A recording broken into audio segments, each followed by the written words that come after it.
رسوله النبي الأمين المجيد الحنين الكريم الرؤوف الرحيم.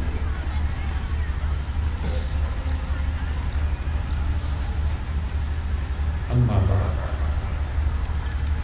أعوذ بالله من الشيطان الرجيم. بسم الله الرحمن الرحيم. وما أرسلناك إلا رحمة للعالمين. وقال تعالى: يا أيها الذين آمنوا ادخلوا في السلم كافة. صدق الله مولانا العظيم.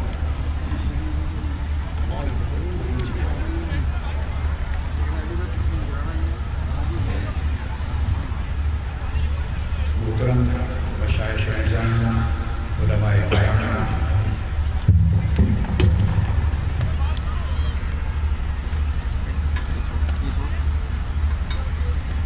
مختلف سیاسی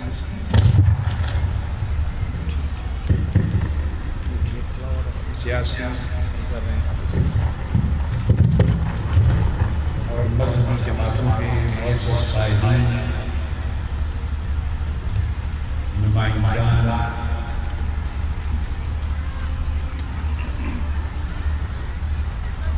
جملہ علماء کرام، زعماء اعظام اور کراچی کے اندرون سندھ کی معزز خواتین و حضرات، اور میلاد النبی صلی اللہ تعالیٰ علیہ وسلم کے اس مبارک موقع پر تحریک منہاج القرآن اور پاکستان عوامی تحریک کی مشترکہ انتظام سے منعقد ہونے والی اس عظیم الشان کانفرنس کے تمام شرکاء،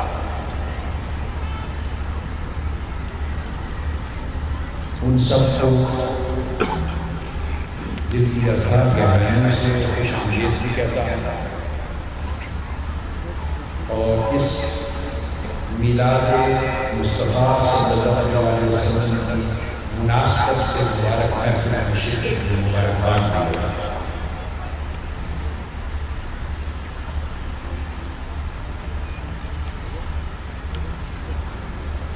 نہ صرف تمام مکاتب فکر کے نمائندگان شریک ہوئے، بلکہ جملہ مذاہب کے نمائندگان اور ان کے قائدین اور ان کے رہنما شریک ہوئے۔ ہماری کرسچن بھائیوں کے جو مختلف چرچ ہیں، ان کے بشپس اور ان کے ہیڈز بھی آئے، انہوں نے خطابات بھی کیے، اور سکھ برادری کے ایک معزز رہنما سردار صاحب وہ بھی تشریف لائے، ہندو برادری کے ہمارے یہاں کے مقامی رہنما بھی تشریف لائے، اور خاص طور پہ MQM پاکستان کے رہنما، ان کا شکریہ ادا کرتا ہوں، انہوں نے شرکت کی، اور ہمارے بھائی وسیم اختر صاحب جو میئر کراچی ہیں، انہوں نے خطاب کیا، ویلکم کرتا ہوں۔ پاک سرزمین پارٹی کے مرکزی رہنما، ان کا بہت بڑا عظیم الشان وفد مرکزی قائدین کا آیا، اور وائس چیئرمین اور ان کے دیگر احباب، انہوں نے خطاب بھی کیا، اور انہوں نے، میں شکریہ اس بات کا ادا کرتا ہوں کہ انہوں نے اس پروگرام کو اون کیا۔ یہ پروگرام آپ کا اپنا ہے۔ علامہ عباس کلیری صاحب تشریف لائے، انہوں نے خطاب کیا۔ شکریہ، یہ آپ کا اپنا پروگرام ہے، آپ اپنے گھر آئے ہیں، اپنے پروگرام میں آئے ہیں۔ علامہ تقی تھانوی صاحب تشریف لائے، سینیٹر، کافی دیر قبل آ گئے تھے، اجازت لے کے چلے گئے، اپنے پروگرام میں آئے ہیں۔ کچھ انتہائی اہم باتیں میں ابتدا میں کہنا چاہتا ہوں، پھر اس کے حل کی طرف آتا ہوں۔ اس کانفرنس کے عنوان میں 2 لفظ آئے، ایک سیرت النبی صلی اللہ علیہ وسلم اور قیام امن۔ یہ آج کا اجتماع اور اس کا عنوان دو الفاظ کا مجموعہ ہے۔ مہینہ میلاد مصطفیٰ صلی اللہ علیہ وسلم، حضور کی ولادت کے بعد سعادت کا مہینہ۔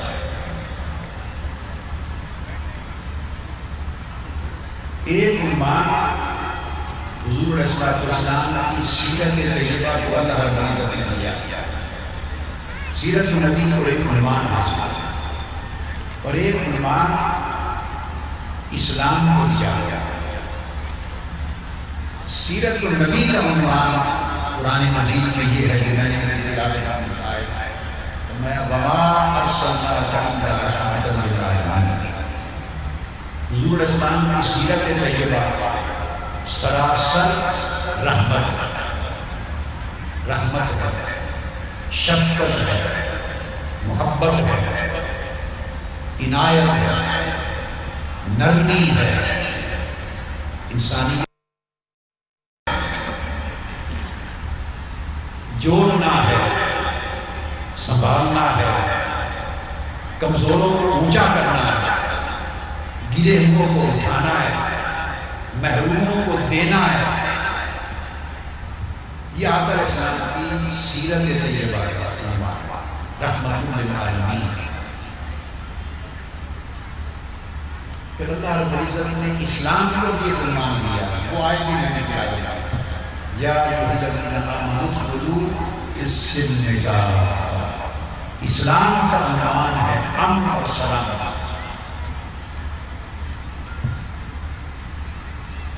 جس فکر میں گلے کٹے وہ سب کچھ ہو سکتا ہے، وہ اسلام نہیں ہے۔ جس فکر میں گردنیں کٹیں، جس فکر میں بے گناہ انسانوں پر گولیاں چلیں، جس سوچ اور فکر میں لوٹ مار ہو، قتل و غارت گری ہو، خون بہے انسان کا، اسے آپ جو عنوان چاہے دے دیں، وہ اسلام نہیں ہے۔ وہ کفر سے بھی بدتر کوئی نظریہ ہے۔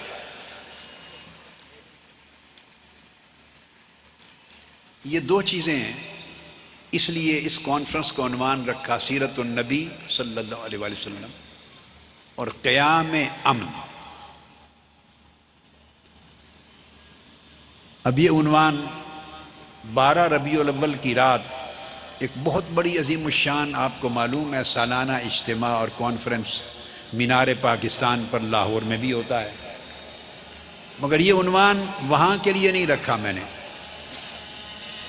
تو میں نے کینیڈا سے ان کو بتایا کہ میں فلائٹ لے کے سیدھا کراچی پہنچوں گا، یہ عنوان کراچی کے لیے، اس لیے کہ جتنی گردنیں یہاں کٹی ہیں، جتنی گولیاں یہاں چلی ہیں، بے گناہ انسانوں کا جتنا خون یہاں بہا ہے، جتنی ہلاکت اور تباہی انسانیت کی یہاں ہوئی ہے، شاید اس کی مثال پاکستان کا کوئی خطہ اور کوئی صوبہ اور کوئی شہر نہیں دے سکتا۔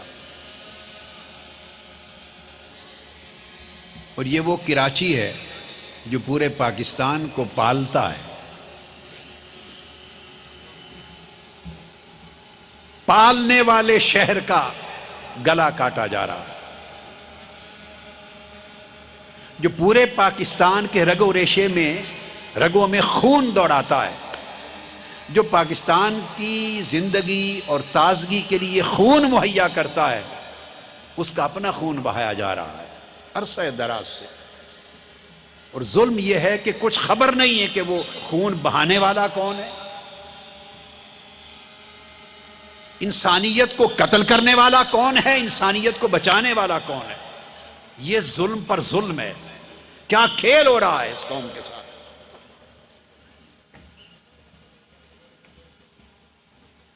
اور کراچی ایک ایسا شہر تھا، میں 15 16 17 سال چکے ہر مہینے 3 4 دن پہلے وقتوں میں آیا ہوں بلا ناغہ۔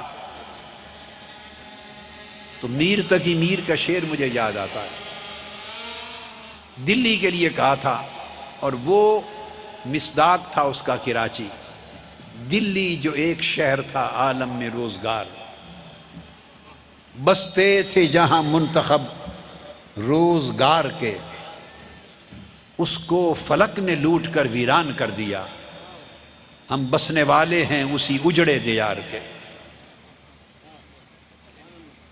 اللہ نہ کرے، اللہ نہ کرے، اللہ نہ کرے کراچی اجڑ گیا تو پاکستان اجڑ گیا، پھر پاکستان کا کچھ نہیں بچتا۔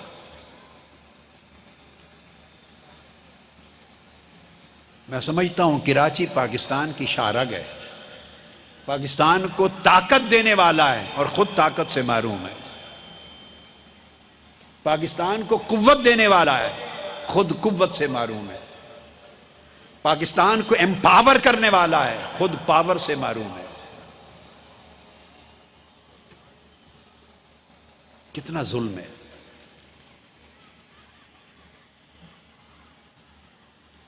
ہمیں آج کی اس نشست میں حضور علیہ الصلوۃ والسلام کی سیرت طیبہ سے کچھ سبق حاصل کرنے ہیں، اور پھر میں اس کو کنکلوڈ کروں گا ایک پیغام پر۔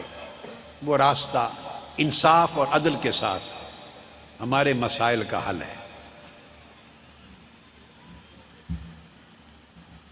یہ ملک امن کے لیے بنا، سلامتی کے لیے بنا، اور اب امن اور سلامتی کے لیے بنایا گیا ملک خود امن اور سلامتی سے محروم ہے۔ یعنی معروف لوگوں کو دیکھیں تو حکیم محمد سعید سے لے کر امجد صابری تک خدا جانے کتنوں کا خون بہہ گیا، کتنے ہزارہ انسان لقم اجل بن گئے، کتنے ڈاکے پڑے، کتنی ہلاکت ہوئی، کتنے بتے ہوئے، کتنی لاشیں گریں، کتنی لاشیں جلیں۔ آج کے دن تک ہم ابھی امتیاز نہیں کر سکے کہ اس ملک کا دشمن کون ہے، دہشت گرد کون ہے۔ میں حضور علیہ السلام کی سیرت طیبہ کی طرف آنے سے قبل یہیں سے بات کو شروع کرنا چاہتا ہوں۔ کیا ہم نے دہشت گردی کی شناخت کر لی ہے؟ کیا ہم نے دہشت گردی کی تشخیص کر لی ہے؟ میں کہوں گا نہیں کی۔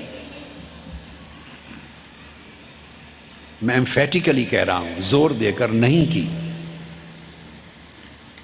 دہشت گردی ہے کیا؟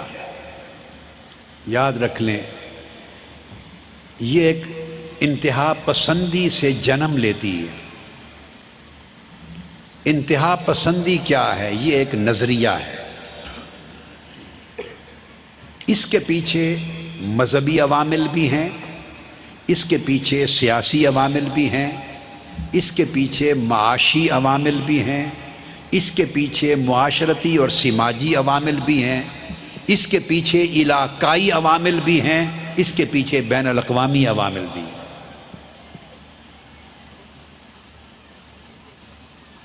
میری دانست میں صرف ایک قسم کی طاقت سے صرف مار کے کچھ لوگوں کو ختم کر دینا، اس سے کچھ افراد تو ضرور ختم ہوتے ہیں، مگر اس سرزمین سے دہشت گردی کا خاتمہ نہیں ہو سکتا جب تک اس سوچ کو ختم نہ کیا جائے جو سوچ دہشت گرد کو جنم دیتی ہے،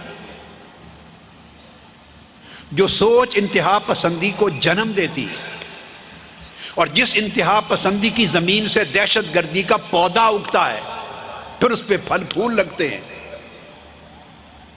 ہم کتنی شاخیں کاٹ دیں گے، اگر تنے قائم ہیں تو پھر شاخیں اگائیں گے، کتنے تنے کاٹ دیں گے، اگر جڑیں قائم ہیں تو پھر درخت بن جائیں گے۔ کیا ہم نے اس سرزمین سے دہشت گردی کے بیج ختم کر دیے؟ کیا انتہا پسندی کی روٹس کو ختم کر دیا ہے؟ انتہا پسندی اور دہشت گردی کے اصل عوامل کو کیا ہم نے ایڈریس کر لیا ہے؟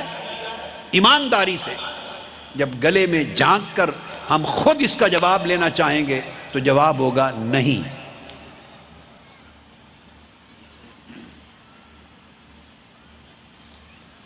اب میں بہت سارے عوامل کے پیچھے تو اس مختصر وقت میں نہیں جا سکتا، اشارہ کر دیا، بین الاقوامی عوامل ہیں، جو پاکستان کو ایک ترقی کرتا ہوا پرامن مضبوط اور مستحکم ملک نہیں دیکھنا چاہتے. ان کے ہاں پاکستان کو غیر مستحکم کرنے کے لیے بہترین ٹول دہشت گردی. اتنی بات کافی ہے. علاقائی عوامل ہیں جو اس ریجن میں پاکستان کو ایک آزاد مضبوط مستحکم خود مختار اور ترقی کرنے والا ملک نہیں دیکھنا چاہتے. ان کے پاس سب سے بہترین ٹول اس ملک میں دہشت گرد ہے، اور دہشت گردی ہی کے ذریعے علاقائی طاقتیں اور بین الاقوامی طاقتیں اپنے ہدف کو مقصد کو آسانی سے پا سکتی.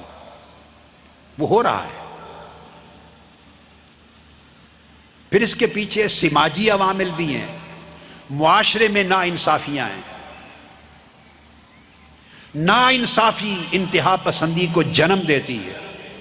جس معاشرے میں عدل نہیں ہوگا، ناانصافی ہوگی، اس معاشرے میں انتہا پسندی جنم لے گی. اس معاشرے میں جرائم پسندی جنم لے گی، اور اس انتہا پسندی اور جرائم سے دہشت گرد جنم لیں گے. جس معاشرے میں ایک مافیا مخصوص طبقات پورے ملک کے وسائل پر، دولت پر، سلطنت پر، سیاست پر، طاقت پر، سرمایہ پر، ہر شے پر قابض ہوں گے، اور 18 کروڑ عوام چھوٹے چھوٹے گھروں میں رہنے والے، جھگیوں میں رہنے والے، گلی کوچوں میں رہنے والے، وہ وسائل سے محروم ہوں گے، انصاف سے محروم ہوں گے، دولت سے محروم ہوں گے، خوشحالی سے محروم ہوں گے، تعلیم سے محروم ہوں گے، علاج سے محروم ہوں گے، جاب سے، روزگار سے محروم ہوں گے. ان پر مقدمے بنیں گے تو کوئی حفاظت کرنے والا نہیں ہوگا. انصاف امیر کے لیے ہوگا، غریب کے لیے نہیں ہوگا. دولت امیر کے لیے، غریب کے لیے نہیں. علاج امیر کے لیے، غریب کے لیے نہیں. اس ملک کے سارے وسائل طاقتور کے لیے ہوں گے، کمزور کے لیے نہیں. جب آپ تفریق پر مبنی نظام قائم کر دیں گے، انتہا پسندی اور دہشت گردی جنم نہیں لے گی تو اور کیا جنم لے گا؟ پانی دے دیں. ایک سیدھا سا فلسفہ ہے. اس کو سمجھنے کے لیے پی ایچ ڈی کرنے کی ضرورت نہیں ہے. اس کو سمجھنے کے لیے کوئی بہت زیادہ کتابیں پڑھنے کی ضرورت نہیں ہے. سماج کا، معاشرت کا چھوٹا سا طالب علم اور معاشرے کو دیکھنے والا جس کو رتی برابر بھی عقل ہو، وہ اس نتیجے پہ پہنچتا ہے. لوگ انتقام لینے کے لیے بھی دہشت گرد بنتے ہیں.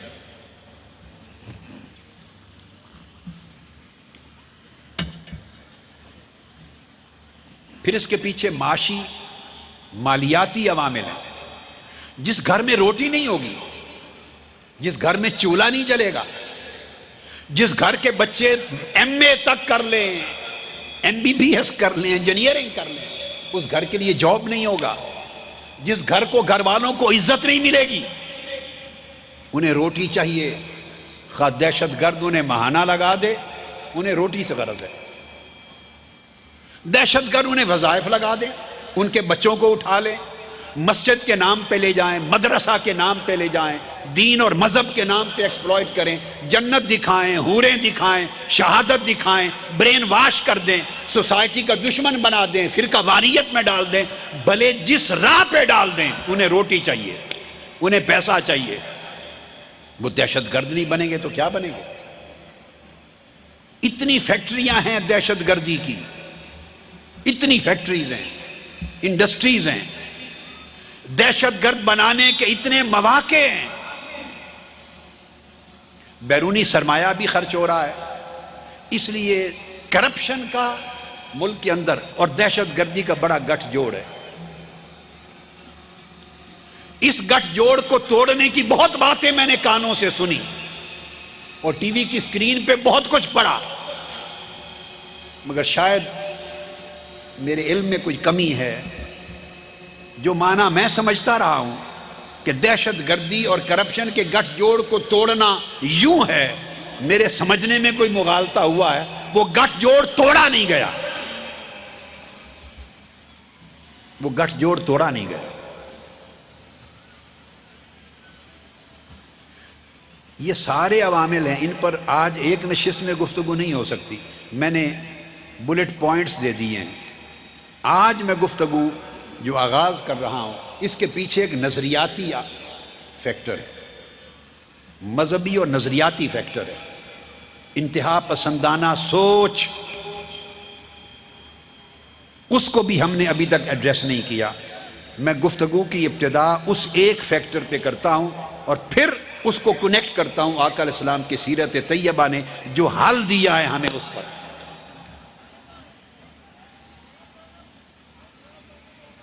آپ دہشت گرد تنظیموں کے مختلف نام سنتے ہوں گے۔ میں بین الاقوامی نام دو ایک لیتا ہوں، مقامی ناموں کو آپ سب جانتے ہیں، بین الاقوامی نام لیتا ہوں۔ پہلے ایک نام القاعدہ کا چلتا تھا۔ القاعدہ سے جو کام لیا جانے والا تھا وہ لے لیا گیا ہوگا،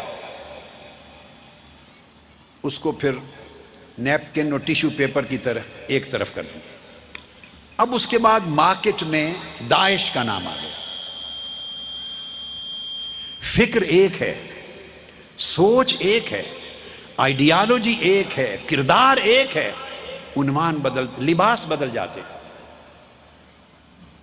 لباس بدلتے، ٹائٹل بدلتے ہیں، عنوان بدلتے ہیں، مگر فکر ایک ہے۔ ہمیں اس فکر کو ایڈریس کرنا ہے جو پاکستان میں آج کے دن تک ایڈریس نہیں کیا گیا۔ میں گفتگو حضور علیہ السلام کی حدیث پاک اور سنت طیبہ اور سیرت محمدی سے شروع کر رہا ہوں، داعش کے عنوان سے، چونکہ داعش اب پاکستان میں آ رہی ہے۔ میں آج نشتر پارک میں یہ بتا رہا ہوں، آپ کو لایا جا رہا ہے، پھیلایا جا رہا ہے۔ جو کچھ سیریا میں ہو گیا، جو کچھ عراق میں ہو چکا، جو کچھ سیریا میں ہوا، یمن میں ہوا، میڈل ایسٹ کنٹریز میں ہو گیا، اب اگلا ٹارگٹ اللہ نہ کرے، اللہ نہ کرے، اللہ نہ کرے، پاکستان ہے۔ ہمیں اس سرزمین کو، اس جمہوریت کو، اس پرامن ملک کو، اللہ کے تحفے کو بچانا ہے۔ میں واضح طور پہ قوم کو بتا رہا ہوں کہ سفر شروع ہے، انتظامات بھی ہو رہے، شروع ہو چکے ہیں، تیاریاں شروع ہو چکی ہیں، پلاننگز ہو چکی ہیں، خاکے بن چکے ہیں۔ اللہ ان سب چیزوں کو ناکام فرما دے، مگر نیکسٹ ٹارگٹ آپ کے دشمن کا پاکستان ہے۔ حضور علیہ الصلوۃ والسلام نے ہمیں داعش کے اس فتنے سے، دہشت گردی کے داعشانہ فتوے سے، جس کو آئیسس کہتے ہیں، Islamic State of Iraq and Syria, داعش اس کا مطلب ہے الدولۃ الاسلامیہ للعراق والشام، یہ ہے داعش۔ دہشت گردی کے کئی حملوں کو انہوں نے اون کرنا بھی شروع کر دیا ہے۔ آغاز اسی طرح ہوتا ہے، آغاز اسی طرح ہوتا ہے۔ اور ایک بات میں آپ کو بتا دوں، کسی میڈیکل سائنس کے چھوٹے سے طالب علم سے پوچھ لو یا کسی ڈاکٹر سے، ہوا میں انفیکشن کے جرمز، بیکٹیریاز ہر وقت موجود ہوتے ہیں ہماری سوسائٹی میں۔ کیا وجہ ہے کہ ایک طاقتور صحت مند انسان کو وہ بیکٹیریا اور وہ جرمز بیمار نہیں کرتے، اور ایک کمزور انسان کو وہی بیکٹیریا بیمار کرتے ہیں۔ جب تک اندر باہر کے دشمن کو قبول کرنے کے لیے اندر ایک صلاحیت موجود نہیں ہوگی، اس وقت تک باہر کا دشمن آپ کو حملہ کر کے نقصان نہیں پہنچا سکتا۔ آپ کے اندر کا ڈیفنس سسٹم جب تک کمزور ہے، یا آپ کے اندر کا جو جراثیم، ان کا باہر کے دشمن کے ساتھ ایک رابطہ ہے، ذہنی رابطہ، فکری رابطہ، طبی رابطہ، سیاسی رابطہ، مالیاتی رابطہ، صحت کا رابطہ، جو قسمیں چاہیں۔ سمجھدار کے لیے میں بہت سارے عنوان دے رہا ہوں۔ جب تک آپ کے اندر کا رابطہ باہر کے دشمن کے ساتھ نہیں، باہر کا دشمن آپ پر حملہ آور نہیں ہو سکتا، آپ کو نزلہ اور زکام ہی نہیں ہوگا، انفیکشن تو دور کی بات ہے۔ آپ کا من ڈیفینڈ کرے گا، اپنے آپ کو ڈیفینس ہوگی۔ جب دہشت گرد کسی ملک میں اندر آتے ہیں، اسی وقت آتے ہیں جب ان کے اندر قبولیت پائی جاتی ہے، انہیں ٹھکانہ دینے والا کوئی ہوتا ہے، انہیں پناہ گاہ دینے والا کوئی ہوتا ہے، انہیں سپورٹ کرنے والا کوئی ہوتا ہے، انہیں دعوت دے کر محفوظ کرنے والا کوئی ہوتا ہے۔ اگر اندر سارا کا ساری دنیا کا ملک، یہ جسم ہے نا سر سے پاؤں تک، یہ ایک ملک ہے، انسانی زندگی کا ملک ہے، اگر سارا ملک، ساری قوم اگر دہشت گردی کو قبول کرنے کے لیے تیار نہ ہو تو وہ بیکٹیریا ارد گرد آپ کے گھومتا رہے گا، آپ کے اندر اثر انداز نہیں ہو سکتا۔ بدقسمتی ہے کہ اس ملک میں ریسیپشن ہے دہشت گردی کے لیے، قبولیت ہے، اس ملک کے اندر صلاحیت پیدا کر دی گئی ہے، اس ملک کے اندر دہشت گردی کو قبول کرنے کے لیے بیسک فاؤنڈیشن، بنیادیں رکھ دی گئی ہیں۔ اب کس کس سے آپ لڑیں گے؟ فوج کس کس سے لڑے گی؟ کتنی ضرب امن اور ضرب عزم کریں گے؟ کس کس صوبے میں، شہر میں جا کے جنگ کریں گے اور قتل کریں گے، گولیاں چلائیں گے؟ بھئی جب تک آپ دہشت گردی کی قبولیت کا جو ماحول ہے، ایٹماسفیئر ہے، جو طبیعت ہے دہشت گردی کو قبول کرنے کی، جب تک اسے جڑ سے ختم نہ کریں، آپ کی کروڑوں گولیاں بھی دہشت گردی کو ختم نہیں کر سکتی۔ افواج پاکستان کو میں میسج دے رہا ہوں، اس پر سوچنا ہوگا، پاکستان کی قوم کو سوچنا ہوگا، پاکستان کی سیاسی قیادت کو، جماعتوں کو سوچنا ہوگا، پورے معاشرے کو سوچنا ہوگا۔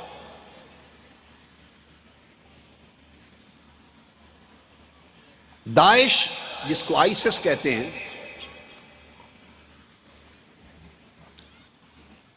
آپ میں سے کتنوں کو پتا ہے کہ ان کا جو نشان ہے، جھنڈا، وہ کالے رنگ کا ہے سارا؟ ہاتھ کھڑا کریں، کتنوں کو معلوم ہے؟ اونچا ہاتھ کھڑا کریں۔ بہت سو کو پتا ہے، بہت سو کو نہیں پتا، وہ آج سن لیں۔ ان کا جھنڈا بلیک فلیگ ہے، کالے رنگ کا جھنڈا ہے، اور اس کے اوپر الدولۃ الاسلامیہ لکھا ہوا، اسلامک اسٹیٹ، کالے رنگ کا جھنڈا ہے، اور الدولۃ الاسلام، اسلامک اسٹیٹ ان کا ٹائٹل ہے۔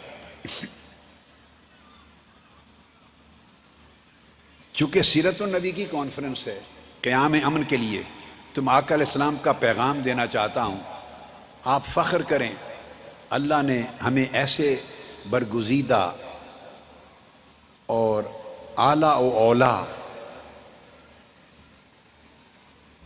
نبی صلی اللہ علیہ وسلم کا امت بنایا، غلام بنایا، جنہوں نے آخری زمانے تک ہر فتنے کا نام لے کر، نشانیاں بتا بتا کر امت کو آگاہی دے دی۔ اب حدیث کوٹ کر رہا ہوں میں، حدیث پاک، امام بخاری کے شیخ ہیں، امام بخاری کے استاد امام نعیم بن حماد،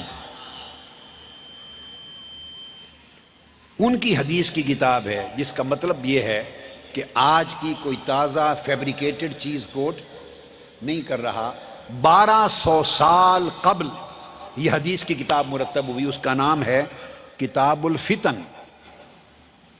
حضور علیہ السلام نے جن جن فتنوں کی نشاندہی فرمائی، ان فتنوں کا ذکر کر کے کتاب حدیث کی مرتب کی۔ امام نعیم بن حماد، انہوں نے کتاب الفتن میں بیان کیا حضور علیہ السلام کی حدیث۔ حضرت ابو ہریرہ رضی اللہ تعالیٰ عنہ اس حدیث کے راوی ہیں، فرمایا فَإِذَا خَرَجَتِ الرَّایَاتُ السُّودُ، لوگوں ایک وقت آئے گا، آخری زمانے کا ذکر کیا، کالے جھنڈوں والے اپیئر ہو جائیں گے، کالے جھنڈوں والی ایک جماعت اپیئر ہوگی۔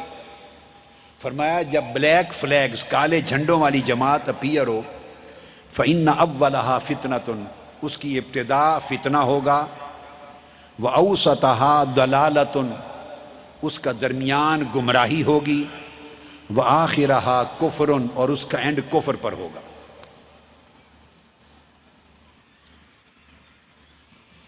اب اس حدیث کو سن کر، یہ حدیث کتاب الفتن امام نعیم بن حماد کی حدیث نمبر 551 ہے۔ میں اس لیے کوٹ کر رہا ہوں کسی کے ذہن میں یہ نہ آئے کہ پتہ نہیں یہ حدیث ہے بھی یا نہیں، یا ایسے ہی ڈاکٹر صاحب کہہ رہے ہیں۔ یہ بات کبھی میرے لیے کہی تو کسی نے نہیں، خدا کا شکر ہے پوری زندگی میں نے جو بات کہی ہے اس کو کبھی کسی نے ریبٹ، کوئی نہ مانے یہ الگ بات ہے، مگر ریفیوٹ نہیں کیا کسی نے کہ یہ غلط کہا ہے۔ میری بات تو سیاست میں بھی کہی ہوئی کو غلط نہیں کہا کسی نے، ڈس ایگری کرنا الگ بات ہے، کہ یہ غلط کہا ہے تو مذہب میں تو پھر ساری دنیا میں کوئی نہیں کر سکتا ریفیوٹ کہ یہ غلط کہا ہے، مگر میں کوٹ کر رہا ہوں۔ ممکن ہے آپ کے ذہن میں یہ خیال جائے کہ کالے جھنڈوں کا اور کالے جھنڈوں کی جماعت کا ذکر تو ہوا، مگر کیا اس سے یہ بھی پتہ چلتا ہے کہ یہ جو دولہ اسلامیہ، اسلامک اسٹیٹ، آئیسس، یہ ان کا ذکر ہو رہا ہے؟ ممکن ہے اس سے مراد کوئی اور طبقہ ہو۔ اب اگلی حدیث کوٹ کرتا ہوں، اور اس حدیث کے راوی علامہ کمیلی صاحب، اگلی حدیث کے راوی مولائے کائنات سیدنا مولا علی المرتضیٰ کرم اللہ وجہ الکریم خود ہیں۔ اور جو حدیث اب کوٹ کر رہا ہوں اس حدیث کا نمبر 573 ہے، وہی کتاب الفتن امام نعیم بن حماد سیدنا مولا علی المرتضیٰ کرم اللہ وجہ الکریم، آپ فرماتے ہیں کہ حضور علیہ السلام نے فرمایا وہ کالے جھنڈوں والی جب جماعت اپیئر ہوگی تو ان کی کچھ نشانیاں سن لو، امت کو نشانیاں بتائیں۔ فرمایا قلوبہم کزبر الحدید، ان کے دل لوہے کی طرح، لوہے سے بھی زیادہ سخت ہوں گے، بڑے کہتے ہیں نا سنگ دل، یعنی پتھر کی طرح دل، فرمایا نہیں لوہے سے بھی زیادہ سخت ان کے دل ہوں گے، اتنے ظالم خونخوار لوگ ہوں گے۔ اور آقا علیہ السلام نے فرمایا ہم اصحاب الدولہ، وہ کلیمنٹ ہوں گے کہ ہماری اسلامک اسٹیٹ ہے، ہماری الدولہ اسلامیہ، اصحاب الدولہ، وہ اسٹیٹ کے، اسلامک اسٹیٹ کے کلیمنٹ ہوں گے، دعوے دار ہوں گے۔ ان کے ٹائٹل میں الدولہ کا لفظ آج سے 1450 سال قبل حضور علیہ السلام نے بیان فرما دیا، میں نے حدیث کوٹ کر دی، یہ الدولہ ہے، اور الدولہ اسلامیہ ہی ہے نا، داعش، اسلامک اسٹیٹ۔ لا یفون بعہد ولا میثاق، انہیں کسی معاہدے کی پاسداری نہیں ہوگی، کسی ایگریمنٹ کا حیا نہیں ہوگا۔ یدعون الی الحق ولیسوا من اہلہ، وہ لوگوں کو حق کی، قرآن کی، اسلام کی بات کریں گے، دعوت دیں گے، مگر وہ اسلام والوں میں سے ہوں گے نہیں۔ فرمایا اسماؤہم الکنا، پھر ان کی پہچان یہ ہے کہ ان کے نام کنیت کے ساتھ ہوں گے، یعنی جب آپ ان کے ناموں کو دیکھنا چاہیں گے تو ان کے نام کنیت والے ہوں گے۔ اسماؤہم الکنا، وہ اپنے اصل نام ظاہر نہیں کریں گے، ابو فلاں ابو فلاں ابو فلاں، کنیت کے ساتھ ظاہر کریں گے۔ اب ان کے بانیوں کے سارے لیڈر داعش کے، ان کے نام کنیت کے ساتھ ہیں، کسی کو اصل نام معلوم نہیں دنیا میں۔ ابو بکر البغدادی، میں چند نام گن دیتا ہوں آپ کو، ابو عبد الرحمن البیلاوی، ابو بلال المشہدانی، ابو ایمن العراقی، ابو علی الانباری، ابو لقمان، ابو مصعب، ابو عمر قرداش، ابو ناصر، ابو علی، ابو انس، ابو عمر، ابو الاسیر، ابو جاسم، ابو لقمان، ابو جلال، ابو خلیفہ، ابو بصیر، ایک طویل فہرست ہے۔ ان کے سارے لیڈر ابو کے نام سے جانے جاتے ہیں، اصل نام کسی کو معلوم نہیں۔ اور ہمارے آقا تاجدار کائنات نے 1400 سال قبل بتا دیا تھا کہ کالے جھنڈوں والی جماعت جو قتل عام کرنے والی انسانیت کی اٹھے گی، ان کے سب لیڈروں کے نام ابو کے ساتھ شروع ہوں گے۔ پھر فرمایا وَنِسْبَتُهُمُ الْقُرَىٰ، ان کی نسبت ان کے قصبوں اور گاؤں کی طرف ہوگی. شعورہم مرخات، ان کا شعور النساء، بڑے لمبے لمبے بال ہوں گے. آپ انٹرنیٹ پہ چلے جائیں، کمپیوٹر آن کر لیں، میں سب کو کہہ رہا ہوں، بیٹے اور بیٹیوں کو، ان سارے لیڈروں کی پکچرز نکالیں، کندھے تک ان سب کے بال ہیں اور لپیٹ کر اپنے بالوں کو رکھا ہوا ہے. یہ پہلے لیڈر پیدا ہوئے ہیں اتنے لمبے بالوں والے. یہ مسلمان کلچر میں عورتوں کی طرح ان کے بال ہوں گے. اور پھر آقا علیہ السلام نے فرمایا اس سے بڑھ کر، فرمایا کہ پھر آپ جا کے پکچر دیکھیں، جیسے اونٹ کی کوہان ہوتی ہے، اونٹ کی، اس طرح کپڑے سے اپنے سر اور منہ کو باندھ لیں گے اور کوہان لگے گی، اونٹ کو پتہ نہیں چلے گا کہ کون ہے. آپ انٹرنیٹ پہ چلے جائیں، ان کی تصویریں دیکھیں، سارے اس طرح نظر آئیں گے. پھر آگے سنیے، حضرت قتادہ روایت کرتے ہیں ابو ذر غفاری رضی اللہ تعالیٰ عنہ سے، فرمایا اول الخراب بمصر، یہ جو فکر ہے امت میں خرابی پیدا کرنے کا مصر سے بھی شروع ہوگا. والعراق، پھر عراق کو اپنے گھیرے میں لے گا، اور اس کے بعد شام کو، سیریا کو گھیرے میں لے گا. اب بتا دیجئے کوئی شک رہ گیا ہے اس بات کا؟ ابو ہریرہ رضی اللہ تعالیٰ عنہ حدیث کی روایت کرتے ہیں، حدیث نمبر 676 ہے. آقا علیہ السلام نے فرمایا یہ کالے جھنڈوں والی جماعت جو خوارج کی ایک جماعت ہے، داعش الدولہ کلیم کرنے والی، تطیف بالشام، پورے سیریا کو، دمشق سے حلب تک، شام کو گھیرے میں لے لے گی. اب فتنہ جنگ کہاں چل رہی ہے؟ دو ملکوں میں. کہاں چل رہی ہے؟ سیریا میں اور عراق میں.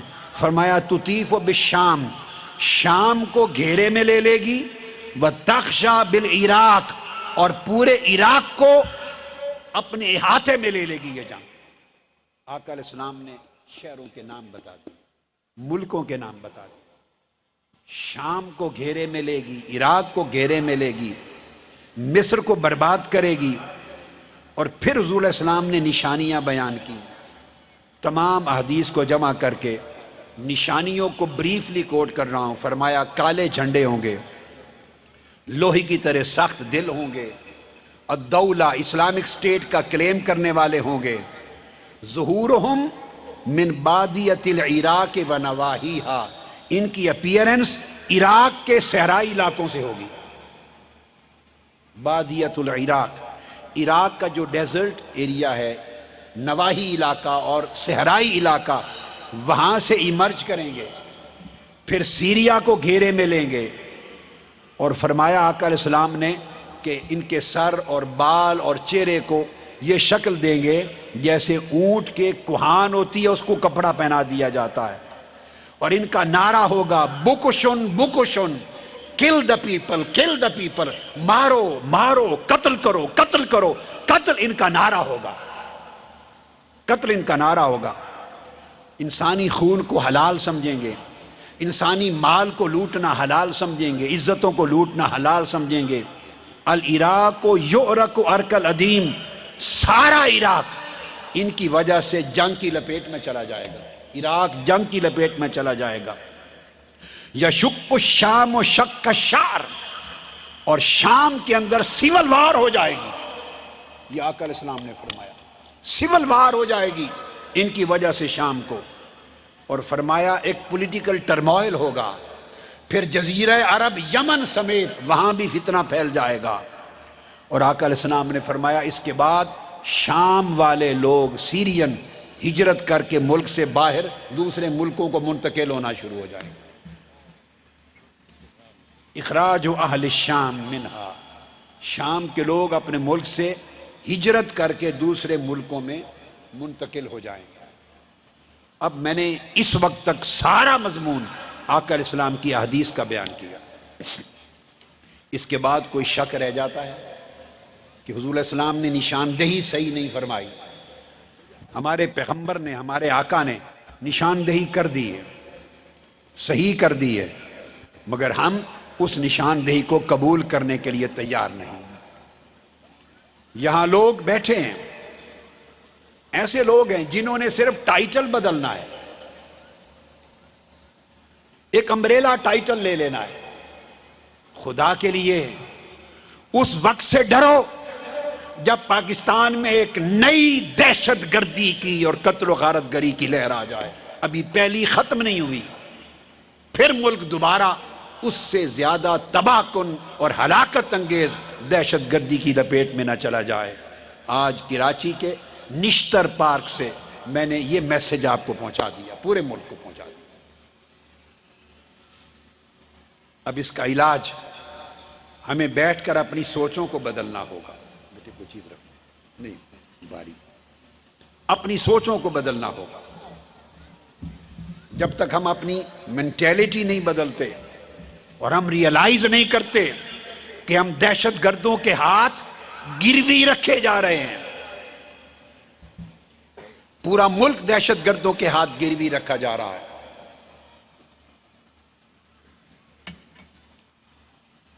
اور آپ کے دشمن کی نظریں پاکستان کے ایٹم بم پر ہیں، اس کی نیوکلیئر کیپیسٹی پر ہیں۔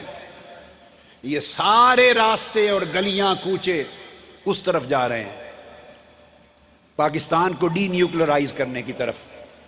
پاکستان کی ایک ہی طاقت جس کی وجہ سے پاکستان کی حفاظت اور استحکام ہے، الٹیمیٹلی اس کو ختم کرنا۔ یہ کام دہشت گردوں کے ہاتھوں لیا جائے گا یا دہشت گردوں کو تحفظ دینے والے، دہشت گردوں کو پناہ دینے والے، دہشت گردوں کے ساتھ معاونت کرنے والے ایسے لوگوں کے ہاتھوں لیا جائے گا؟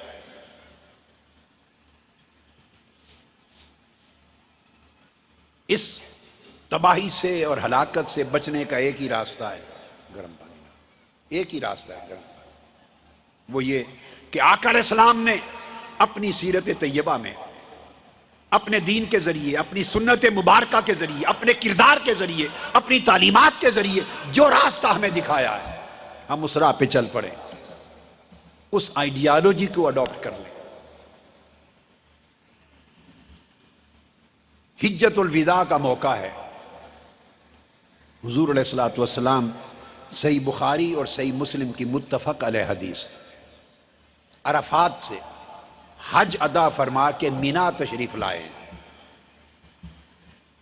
قربانی کا دن ہے، 10 ذی الحج، حج کا اگلا دن قربانی کا۔ مینا میں آقا علیہ السلام نے خطبہ ارشاد فرمایا، عید کا خطبہ۔ اس عید کے خطبے میں آقا علیہ السلام نے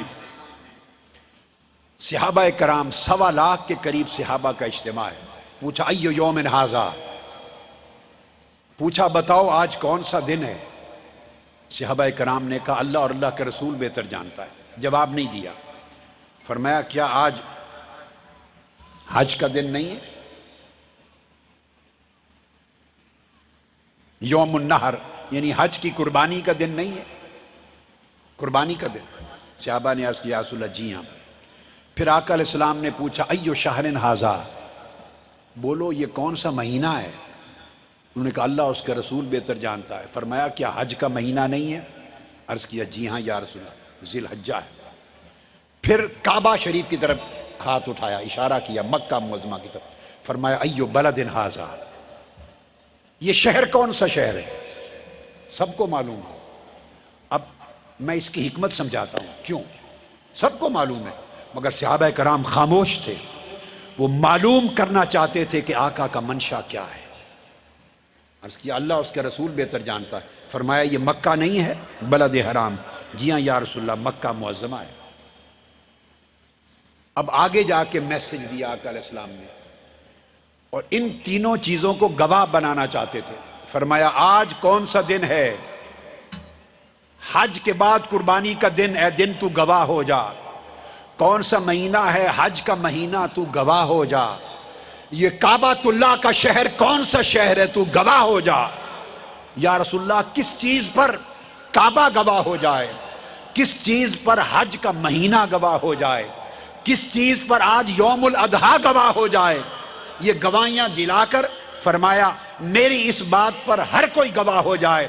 فَإِنَّ دِمَاءَكُمْ وَأَمْوَالَكُمْ وَأَعْرَاضَكُمْ حرام علیکم کحرمت یومکم ھذا و شہرکم ھذا و بلدکم ھذا، فرمایا اے کعبہ تو گواہ ہو جا، اے شہر مہینہ حج تو گواہ ہو جا، اے یوم حج اور یوم اضحیٰ گواہ ہو جا، میں امت کو یہ پیغام پہنچا رہا ہوں کہ لوگو تم سب کی جان اس کعبے کی طرح ایک دوسرے پر حرام کر دی گئی ہے، تم سب کا مال کعبے کی طرح ایک دوسرے پر حرام کر دیا گیا ہے، تم سب کی عزتیں کعبۃ اللہ اور حج کی طرح ایک دوسرے پر حرام کر دیا گیا ہے۔ سن لو، کوئی شخص کسی کی جان سے کھیل نہیں سکتا۔ کسی کی جان سے کھیلنے کا مطلب یہ کہ وہ کعبۃ اللہ پہ حملہ کر رہا ہے۔ کوئی شخص کسی کے مال کو تلف نہیں کر سکتا۔ کسی کا مال لوٹنے کا مطلب یہ وہ اللہ کے گھر کعبے پر حملہ کر رہا ہے۔ کوئی شخص کسی کی عزت پہ حملہ آور نہیں ہو سکتا، اس کا مطلب ہے وہ اللہ کے گھر کعبے کی عزت پہ حملہ آور ہو رہا ہے۔ جب آقا علیہ السلام نے یہ فرما دیا، اس کے بعد فرمایا قال اللہم اشہد، اے اللہ اب تو بھی گواہ ہو جا کہ میں نے میسج پہنچا دیا۔ یہ میسج دین ہے، یہ میسج سیرت محمدی ہے، یہ میسج قرآن ہے، یہ میسج میلاد مصطفیٰ ہے، یہ میسج کردار ہے آقا علیہ السلام کا عطا کردہ۔ اے اللہ تو گواہ ہو جا۔ پھر فرمایا فَلْيُبَلِّغُ الشَّاهِدُ الْغَائِبَ، یہ جو میں نے میسج دیا ہے، ہر شخص جو یہاں موجود ہے وہ ہر غیر حاضر شخص تک میرا میسج پہنچا دے۔ یہ فرما کر آقا علیہ السلام نے پھر فرمایا فَلَا تَرْجِعُوا بَعْدِي كُفَّارًا يَضْرِبُ بَعْضُكُمْ رِقَابَ بَعْضٍ، فرمایا میرے لوگوں، میرے دنیا سے چلے جانے کے بعد پھر کافر نہ ہو جانا، یعنی اللہ کے منکر نہ ہو جانا۔ کیسے؟ کہ کہیں ایک دوسرے کی گردنیں نہ کاٹے نہ لگ جاؤ، ایک دوسرے کی گردنیں کاٹو گے، گولیاں چلاؤ گے، خون ناحق بہاؤ گے، جو کراچی میں ہوتا رہا ہے، جو پاکستان بھر میں ہوتا رہا ہے، خون ناحق بہاؤ گے، اس کا مطلب ہے اسلام چھوڑ کر کفر کی طرف پلٹ گئے ہو اور اللہ کے گھر کعبے پر حملہ آور ہو گئے ہو۔ یہ حضور علیہ السلام نے پیغام دیا۔ پھر میرے آقا، یہ بخاری اور مسلم کی متفق علیہ حدیث ہے۔ پھر آقا علیہ السلام عبداللہ بن عمر رضی اللہ تعالیٰ عنہ روایت کرتے ہیں کہ آپ کعبۃ اللہ کا طواف فرما رہے ہیں۔ یہ سیرت محمدی ہے اور سیرت محمدی سر تا سر پیغام امن ہے۔ سیرت کے اس پیغام کے بغیر پاکستان میں قیام امن نہیں ہو سکتا۔ جو لوگ یہاں خون بہاتے ہیں اور جب بھی وہ پکڑے جاتے ہیں، سچے یا جھوٹے، کسی نے نہیں کہا کہ میں مذہباً ہندو ہوں۔ میں نے آج تک نہیں سنا کسی نے کہا کہ میں مذہباً سکھ ہوں۔ میں نے نہیں سنا کسی نے کہا کہ میں مذہباً مسیحی ہوں۔ وہ نام نہاد نکلتا تو مسلمان ہے، وہ نکلتا تو پاکستانی ہے۔ بعض اوقات ان کی داڑیاں بھی ہوتی ہیں، وہ کہیں نہ کہیں جمعہ پڑھتا ہوا بھی دکھائی دیتا ہے، کسی مسجد میں بھی جاتا ہے۔ میں یہ پیغام دینا چاہتا ہوں نوجوانوں، جس دشمن نے ہی تمہیں برباد کرنے کے لیے، بیٹے آواز اونچی کرو، اس قتل و غارت گری کے دھندے پہ لگا دیا ہے، یہ پیسے کتنے لوگے؟ کب تک لیتے رہو گے؟ کب تک مسلمانوں کا اور انسانوں کا خون بہاتے رہو گے؟ کب تک تباہی اور ہلاکت کا کھیل کرتے رہو گے؟ بالآخر مرنا ہے۔ یہ پیسے قبر میں تو نہیں لے جانے۔ کسی نبی کا کلمہ تو پڑھتے ہو نا، میں میسج دے رہا ہوں، کسی کا کلمہ تو پڑھتے ہو، کسی کا امتی تو کہلاتے ہو۔ جس نبی کا کلمہ پڑھتے ہو اس کی بات سن لو، پھر اپنے گلے میں جھانک کر تھوڑے وقت میں کبھی سوچو میرے پیغمبر نے مجھے کیا فرمایا ہے، اور پیسے نے، کرپشن نے یا کسی ملک کے ایجنڈے نے مجھے کس کام پہ لگا دیا۔ آقا علیہ السلام نے کعبے کے طواف کے دوران کعبۃ اللہ کو خطاب کیا اور ہاتھ سے اشارہ کیا اور کعبے کی طرف اشارہ کر کے کعبے کو ایڈریس کیا، فرمایا والذی نفس محمد بیدہ صلی اللہ علیہ وسلم ان حرمت المؤمن اعظم عند اللہ حرمتا منک مالہ و دمہ و عرضہ. فرمایا کعبہ تیری عظمت بڑی ہے، تیری حرمت اور برکت بڑی ہے، مگر اس رب کی عزت کی قسم جس کے قبضہ قدرت میں میری جان ہے، محمد کی جان ہے صلی اللہ علیہ وسلم، اس رب کی قسم، مومن کی، انسان کی جان، مال اور عزت و آبرو کی حرمت اور عزت اے کعبہ تیری عزت سے زیادہ ہے. حج کرنے والوں، عمرہ کرنے والوں، کعبے کا طواف کرنے والوں اور کعبے کے غلاف کو پکڑ کے چومنے والوں، اب جو یہاں خون بہا رہے ہیں ان سے بھی خطاب کر رہا ہوں، جنہوں نے پاکستان بھر میں خون بہایا ہے ان سے بھی خطاب کر رہا ہوں، اور جنہوں نے 17 جون کو ماڈل ٹاؤن میں خون بہایا ہے ان سے بھی خطاب کر رہا ہوں. 17 جون کو ماڈل ٹاؤن میں خون بہانے والے، خون بہانے کا حکم دینے والے، خون بہانے کا بندوبست کرنے والے، خون بہانوں کو بہانے والوں کو تحفظ دینے والے، اور خون بہانے والے پولیس افسروں کو بیرون ملک وظیفے دے کر فرار کروا دینے والے. شریف برادران کو بھی کہہ رہا ہوں، نواز شریف صاحب، شہباز شریف صاحب، آپ سے بھی خطاب کر رہا ہوں، اور وہ لوگ جو مذہبی چہرے رکھ کر کراچی میں خون کی ہولی کھیل رہے ہیں ان سے بھی کہہ رہا ہوں.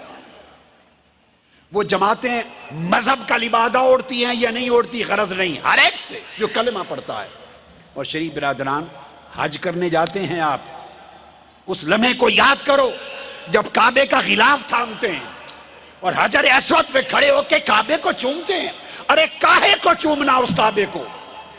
شرم نہیں آتی آپ کو؟ کعبے کا غلاف تھامتے ہوئے، اس کعبے کو چومتے ہوئے، اس کعبے کا طواف کرتے ہوئے، اس وقت یاد نہیں آتا کہ 17 جون کو ہم ان 14 لوگوں کی لاشیں گرا کے آئے ہیں جن مسلمانوں کے لیے اس کعبے والے مصطفیٰ نے فرمایا تھا خدا کی عزت کی قسم کعبہ تجھ سے زیادہ میری امت کے انسانوں کے خون کی عزت ہے. انسانوں کا خون گرا کر کعبے سے کیا لینے جاتے ہو؟ خون کی ندیاں بہا کر کس منہ سے جاتے ہو کعبے کی طرف؟ کراچی کا امن برباد کر کے کس منہ سے مذہب کا اور دین اسلام کا نام لیتے ہو؟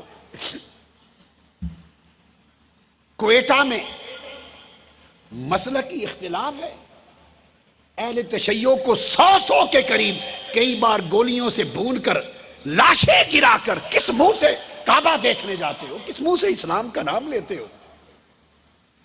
یہ حضور کی امت کا مسئلہ ہے، یہ پوری انسانیت کا مسئلہ ہے. نہ اس میں کسی بریلویت کا دھندا ہے، نہ دیوبندیت کا، نہ وہابیت کا، نہ شیعیت کا، نہ سنیت کا. حضور کی ساری امت اور اللہ کی پیدا کردہ ساری انسانیت، ہر انسان کا خون عزیز ہے، کسی کا خون بہانے کی اجازت نہیں. یہ بات سوچنے کی ہے. اور اگر آپ کے ذہن میں یہ خیال آئے کہ ہم نے تو پولیس کو آرڈر دے دیا تھا، گولیاں انہوں نے چلائیں، یہاں بھی کراچی میں جو لاشیں گراتے ہیں ان کو بھی کسی نے آرڈر ہی دیا ہوا ہوتا ہے. بات صحیح ہے یہ غلط؟ کسی نے پیسہ دیا ہوا ہوتا ہے، کسی نے ایجنڈے پہ رکھا ہوتا ہے. ہر جگہ دہشت گرد کسی کے حکم پہ کر رہا ہے، پیسے کے ایجنڈے کے ساتھ کر رہا ہے، اس کے پیچھے کہیں نہ کہیں کوئی ہے. اس پر سن لیں، حضرت ابو سعید خدری رضی اللہ تعالیٰ عنہ نے روایت کی. بسم اللہ.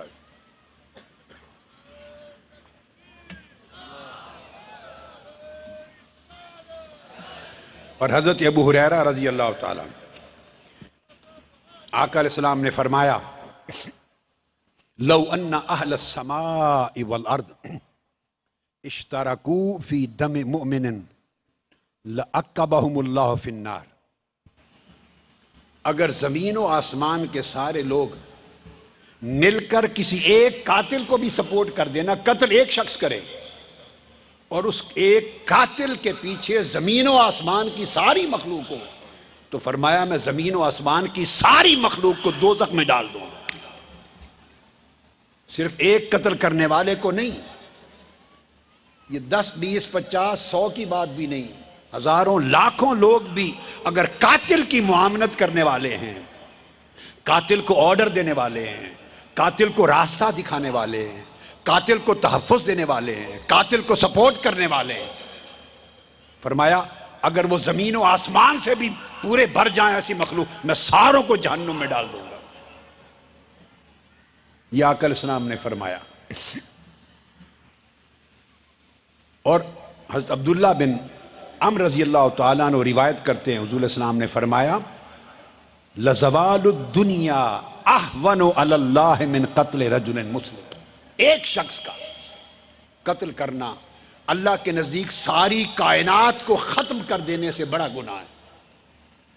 فرمایا ایک طرف ساری دنیا کو ختم کرنا ہو، ایک طرف ایک شخص کو قتل کرنا، ایک انسان کو قتل کرنا ساری دنیا کی بربادی سے بڑی تباہی ہے. یہ ہے دین اسلام، یہ ہے سیرت محمدی، یہ ہے عشق رسول، یہ ہے پیغام مصطفیٰ، یہ ہے تعلیمات قرآن. اس پر پاکستان کو استوار کرنا ہے، سوسائٹی کو اس پر. اگر آپ کے ذہن میں خیال آئے کہ سب کچھ مسلمانوں کے لیے، کہ صرف مسلمان کی جان کی اور اس کی عزت کی اور حرمت ہے، غیر مسلموں کے لیے نہیں، تو پھر آپ نے دین اسلام کو نہیں پڑھا. اسلام انسان کی بات کرتا ہے. کیا بات کرتا ہے؟ انسان کی. حضرت عبادہ بن صامت رضی اللہ تعالیٰ عنہ اور حضرت عبداللہ بن عمر سے روایت ہے، فرمایا جس شخص نے ایک غیر مسلم شہری کو بھی قتل کر دیا، من قتل معاہدا، ایک نان مسلم کو قتل کر دیا. آقا علیہ السلام نے لفظ فرمایا غیر مسلم شہری کو قتل کر دیا، اس لیے کہ وہ غیر مسلم ہے، اس کا مذہب اور ہے، آپ کا مذہب اور ہے. آقا علیہ السلام نے فرمایا میں بتا رہا ہوں اللہ کی عزت کی قسم، میرے آقا نے فرمایا اس پر جنت کی خوشبو کا سونگھنا بھی حرام ہے. جنت میں جانا تو دور کی بات ہے، وہ جنت کی خوشبو بھی نہیں سونگھے گا. فرمایا خواہ وہ خوشبو 40 میل تک کی مسافت پہ آ رہی ہو، اگر 40 میل تک قیامت کے دن جنت کی خوشبو جائے گی تو اسے 40 میل تک جنت کے قریب نہیں آنے دیا جائے گا، صرف اس جرم کی پاداش میں کہ اس نے غیر مسلم کو قتل کیا ہے، ناحق خون بہایا. پھر اگلی حدیث مسند احمد بن حنبل کی اور نسائی کی، اس نے فرمایا کہ لم یجد ریح الجنہ، غیر مسلم کا ناحق خون بہانے والا جنت کی خوشبو بھی نہیں سونگے گا. وَإِنَّ رِيحَهَا لَيُوجَدُ مِن مَسِيرَةِ 70 عَامًا، خاص 70 سال کی مسافت پر اس کی خوشبو جنت کی آئے تو 70 سال، یعنی پیدل چلتا جائے نا آدمی تو 70 سال لگ جائیں جنت تک پہنچنے میں، تو 70 سال لگے تو 70 سال تک بھی اس کی خوشبو نہیں سونگ سکے گا.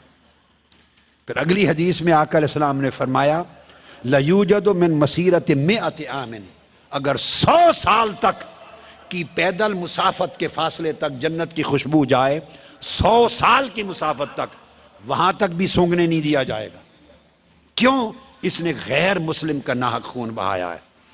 پھر آگے فرمایا حضرت ابو بکرہ رضی اللہ تعالیٰ عنہ اور صحابی ہے روایت، فرمایا حرم اللہ علیہ الجنہ ان یشم ریحہا ریحہا یوجد من مسیرت 500 عام، جس نے من قاتل نفسا معاہدا بغیر حقہا، جس نے غیر مسلم شخص کو ناحق قتل کیا، آقا علیہ السلام نے فرمایا اگر 500 سال کی مسافت تک بھی جنت کی خوشبو جاتی ہے، 500 سال کی مسافت تک بھی اس کو جنت کی خوشبو نہیں سونگنے دوں گا. اور حرمہا علیہ الجنہ، اللہ نے اس قاتل پر جنت حرام کر دی ہے. حکمرانوں،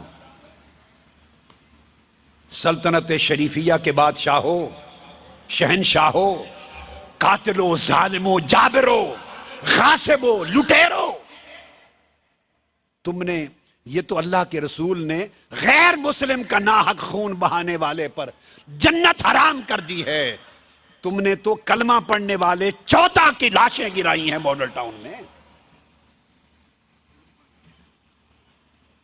بعض اوقات لوگ کہتے ہیں ہم قانون کی جنگ لڑ رہے ہیں. اس ملک میں مجھے پتا ہے مظلوم کو کبھی انصاف نہیں ملا. اس ملک میں کمزور کو انصاف نہیں ملتا. کوئی ادارہ اس ملک میں کمزور کے ساتھ نہیں ہے. آپ بھی حوصلہ رکھیں, آپ بھی حوصلہ رکھیں, کراچی والے حوصلہ رکھیں. کمزور کے ساتھ کوئی نہیں کھڑا ہوتا, مگر ایک بتاتا ہوں, ایک طاقت ہے جو کمزور کے ساتھ ہوتی ہے. اتنا بڑا طاقتور کوئی نہیں, وہ اللہ ہے. اللہ کمزور کے ساتھ, اللہ کمزور کے ساتھ ہے. سلطنت کربلا میں بھی حسین کے ساتھ نہیں تھی. آپ اور ہم کیا ہیں؟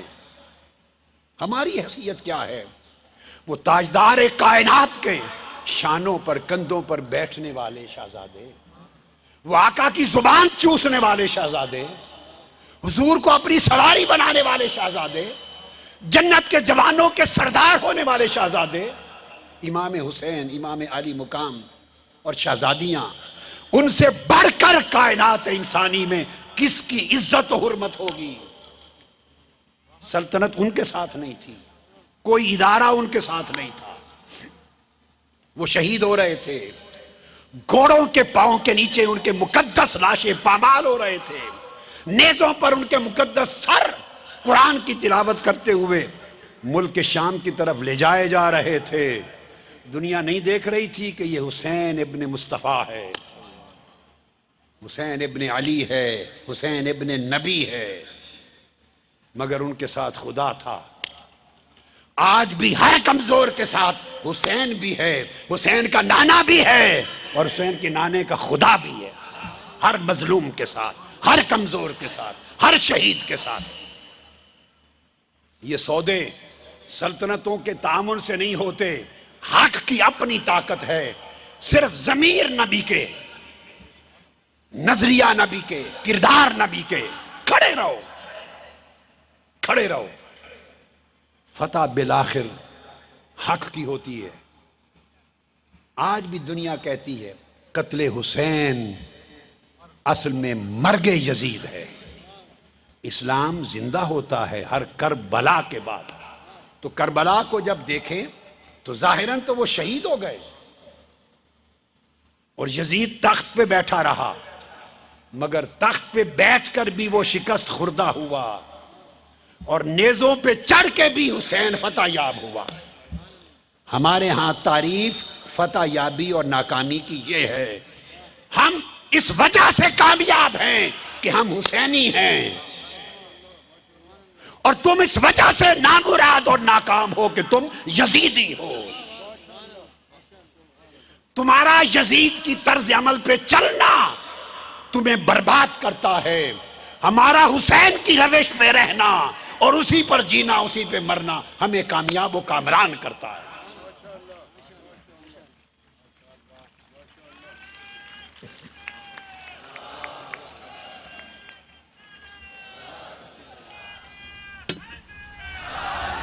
مجھے علم ہے کئی لوگ پوچھتے ہیں کیا بنے گا ماڈل ٹاؤن کے شہیدوں کا. ہم قانونی جنگ لڑ رہے ہیں, مگر اس ملک میں قانونی جنگ سے مظلوموں کو تو انصاف کبھی نہیں ملا. ہاں میں کہہ رہا ہوں کبھی انصاف نہیں ملا, مگر پھر بھی کامیاب ہوں گے. وہ کیسے کامیاب ہوں گے کہ یہ غریبوں مظلوموں کی جنگ لڑتے لڑتے اگر میں مر بھی گیا تو میں سرخرو ہوں گا خدا کے حضور کے مولا. میں وقت کے فرعونوں کے ساتھ سمجھوتا کر کے نہیں آیا, میں قارونوں کی دولت کے ساتھ سمجھوتا کر کے نہیں آیا, یزید کے ساتھ سمجھوتا کر کے نہیں آیا. بے شک اداروں نے انصاف نہیں دیا, مگر میں جنگ لڑتے لڑتے حق کی خاطر مر گیا ہوں. یہ فتح ہے ہماری.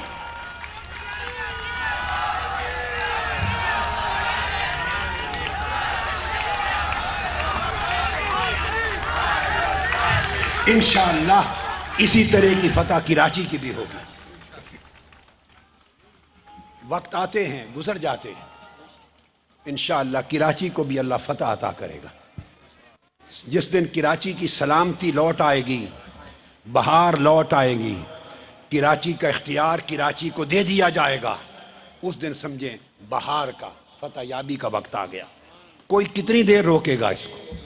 الٹیمیٹلی فتح اسی چیز کی ہوگی. آپ کو اپنے کریکٹر کو استوار کرنا ہے. اس نشتر پارک کی کانفرنس جو سیرت النبی اور قیام امن کی کانفرنس، اس پر وہ پیغام دے رہا ہوں جو آقا علیہ السلام نے ہمیں پیغام دیا ہے. 2 چیزیں ذہن میں رکھنی ہیں، 2 چیزیں.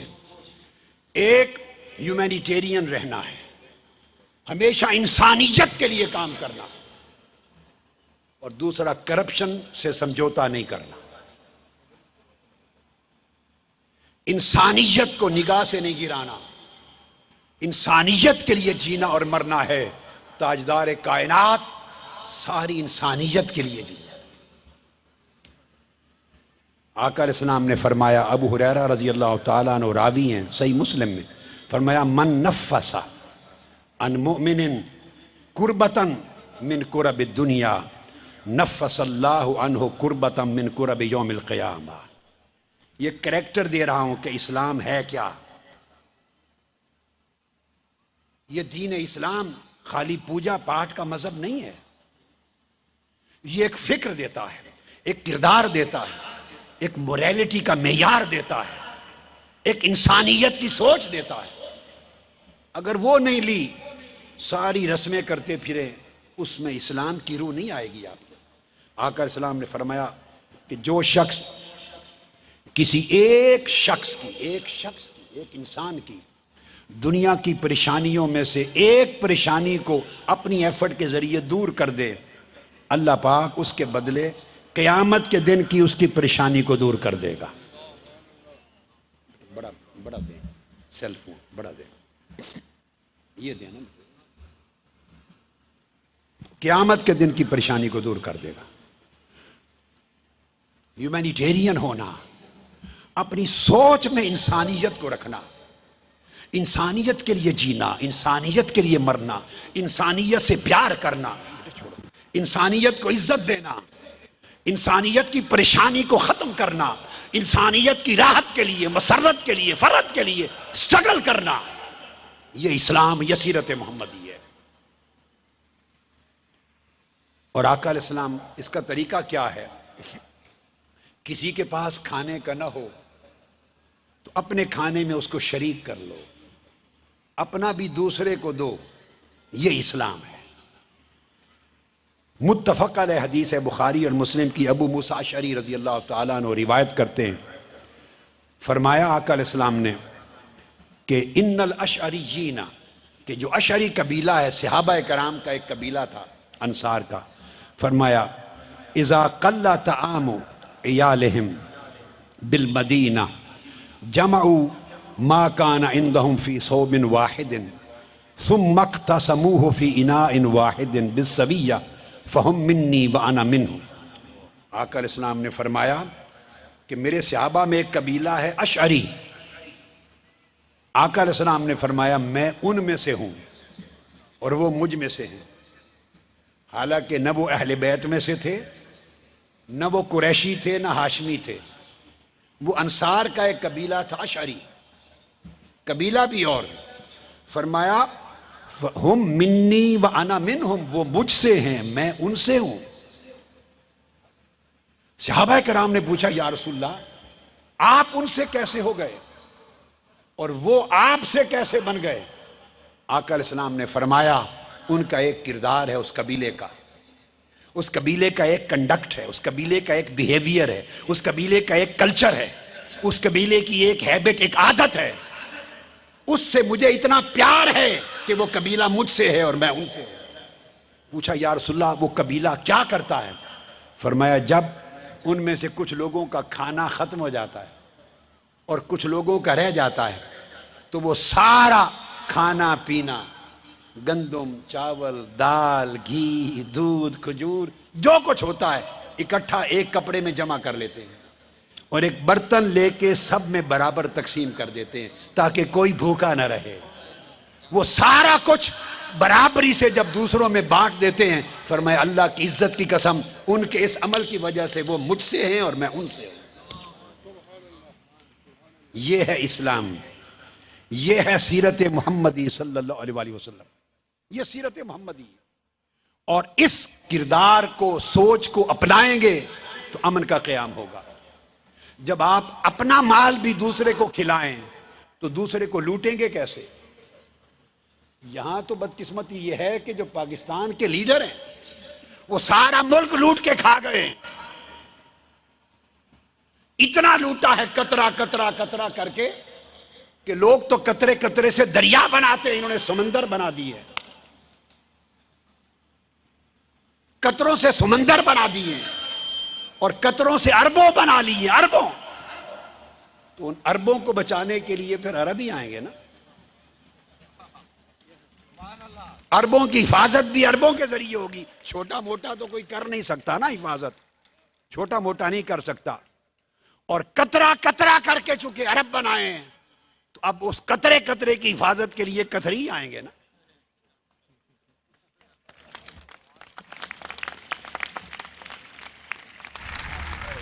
جب آپ لوٹنے پر آتے ہیں، دوسرے کا مال کھاتے ہیں، ملک کا مال کھاتے ہیں، 20 کروڑ عوام کا مال کھاتے ہیں، آپ کہاں کھڑے ہوتے ہیں؟ اور میرے آقا علیہ السلام فرماتے ہیں کہ جو اپنا کھانا بھی دوسروں میں برابر بانٹ دے اور سارے مل کر کھائیں، وہ مجھ سے ہے، میں ان سے ہوں۔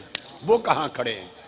ایک طرف یہ ہے سیرت مصطفیٰ، ایک طرف یہ ہے، یہ سیرت قارون کی ہے اور وہ سیرت مصطفیٰ کی ہے۔ ہمیں راستہ چوز کرنا ہے۔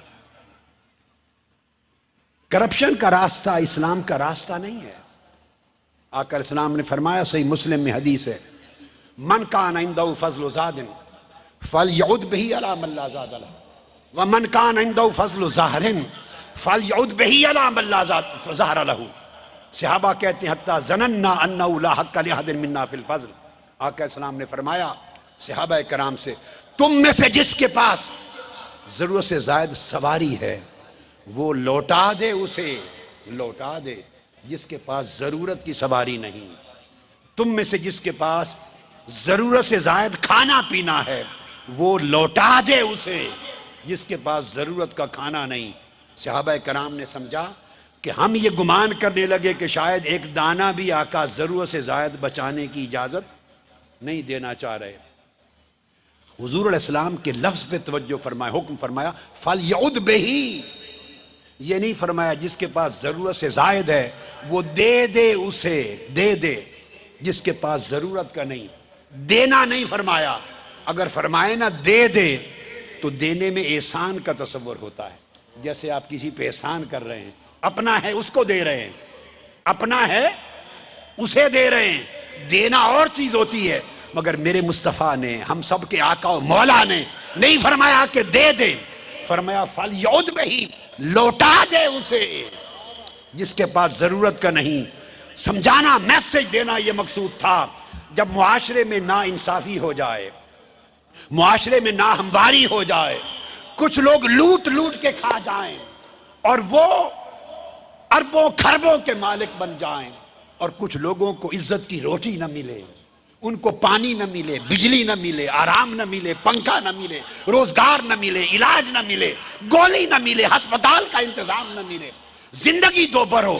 جب معاشرے میں اتنی ناہمواری ہو جائے تو آقا علیہ السلام کے فرمانے کا مقصد یہ تھا، لوٹا دے۔ سمجھ لو کہ یہ جو پیسہ تمہارے پاس ہے وہ الحمدللہ نہیں ہے، وہ الحمدللہ آپ کا نہیں ہے۔ میں کیا کہہ رہا ہوں؟ الحمدللہ وہ آپ کا نہیں ہے میرے بیٹے، وہ الحمدللہ آپ کا نہیں ہے۔ مصطفیٰ کریم نے فرمایا وہ ان غریبوں کا تھا جو بھوک سے مر رہے ہیں، اس نظام نے ظلم سے چھین کر تمہیں پہنچا دیا، ان کو واپس لوٹا دو۔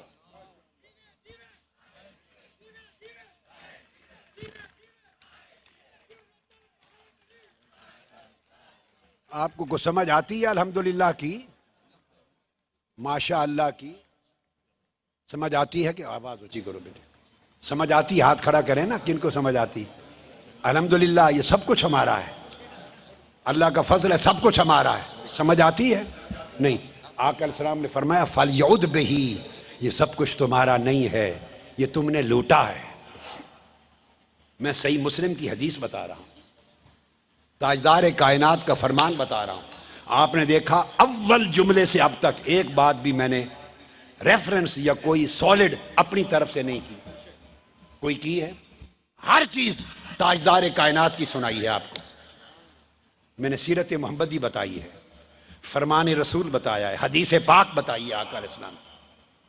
الیبوریٹ ضرور میں کر رہا ہوں، ایکسپلین کر رہا ہوں، مگر ایک ایک اصول اور کلیات تاجدار کائنات کا بتا رہا ہوں. تو آقا علیہ السلام نے فرمایا جب ایسا ہو جائے تو الحمدللہ نہ کہو، وہ تمہارا نہیں ہے. حرام مال پہ الحمدللہ نہیں کہا جاتا، حرام مال پر الحمدللہ نہیں کہتے، مال حلال پہ کہتے ہیں الحمدللہ. آقا علیہ السلام نے فرمایا کہ لوٹا دے اسے جس کا حق تھا، اور اس ظالم تمہارے تخلیق کردہ نظام نے ان غریبوں کمزوروں سے چھین کر تمہاری جھولی تک پہنچا دیا. لوٹا دو انہیں، جن کا مال تھا انہیں لوٹا دو. یہ 20 کروڑ عوام کا مال ہے، یہ غریبوں کا مال ہے، یتیموں کا مال ہے، بیواؤں کا مال ہے، محروموں کا مال ہے، ان جوانوں کا مال ہے جو ڈگریاں لے کے پھرتے ہیں، ان کو روزگار نہیں ملتا، جن کے بچے ایڑیاں رگڑ کے مر جاتے ہیں.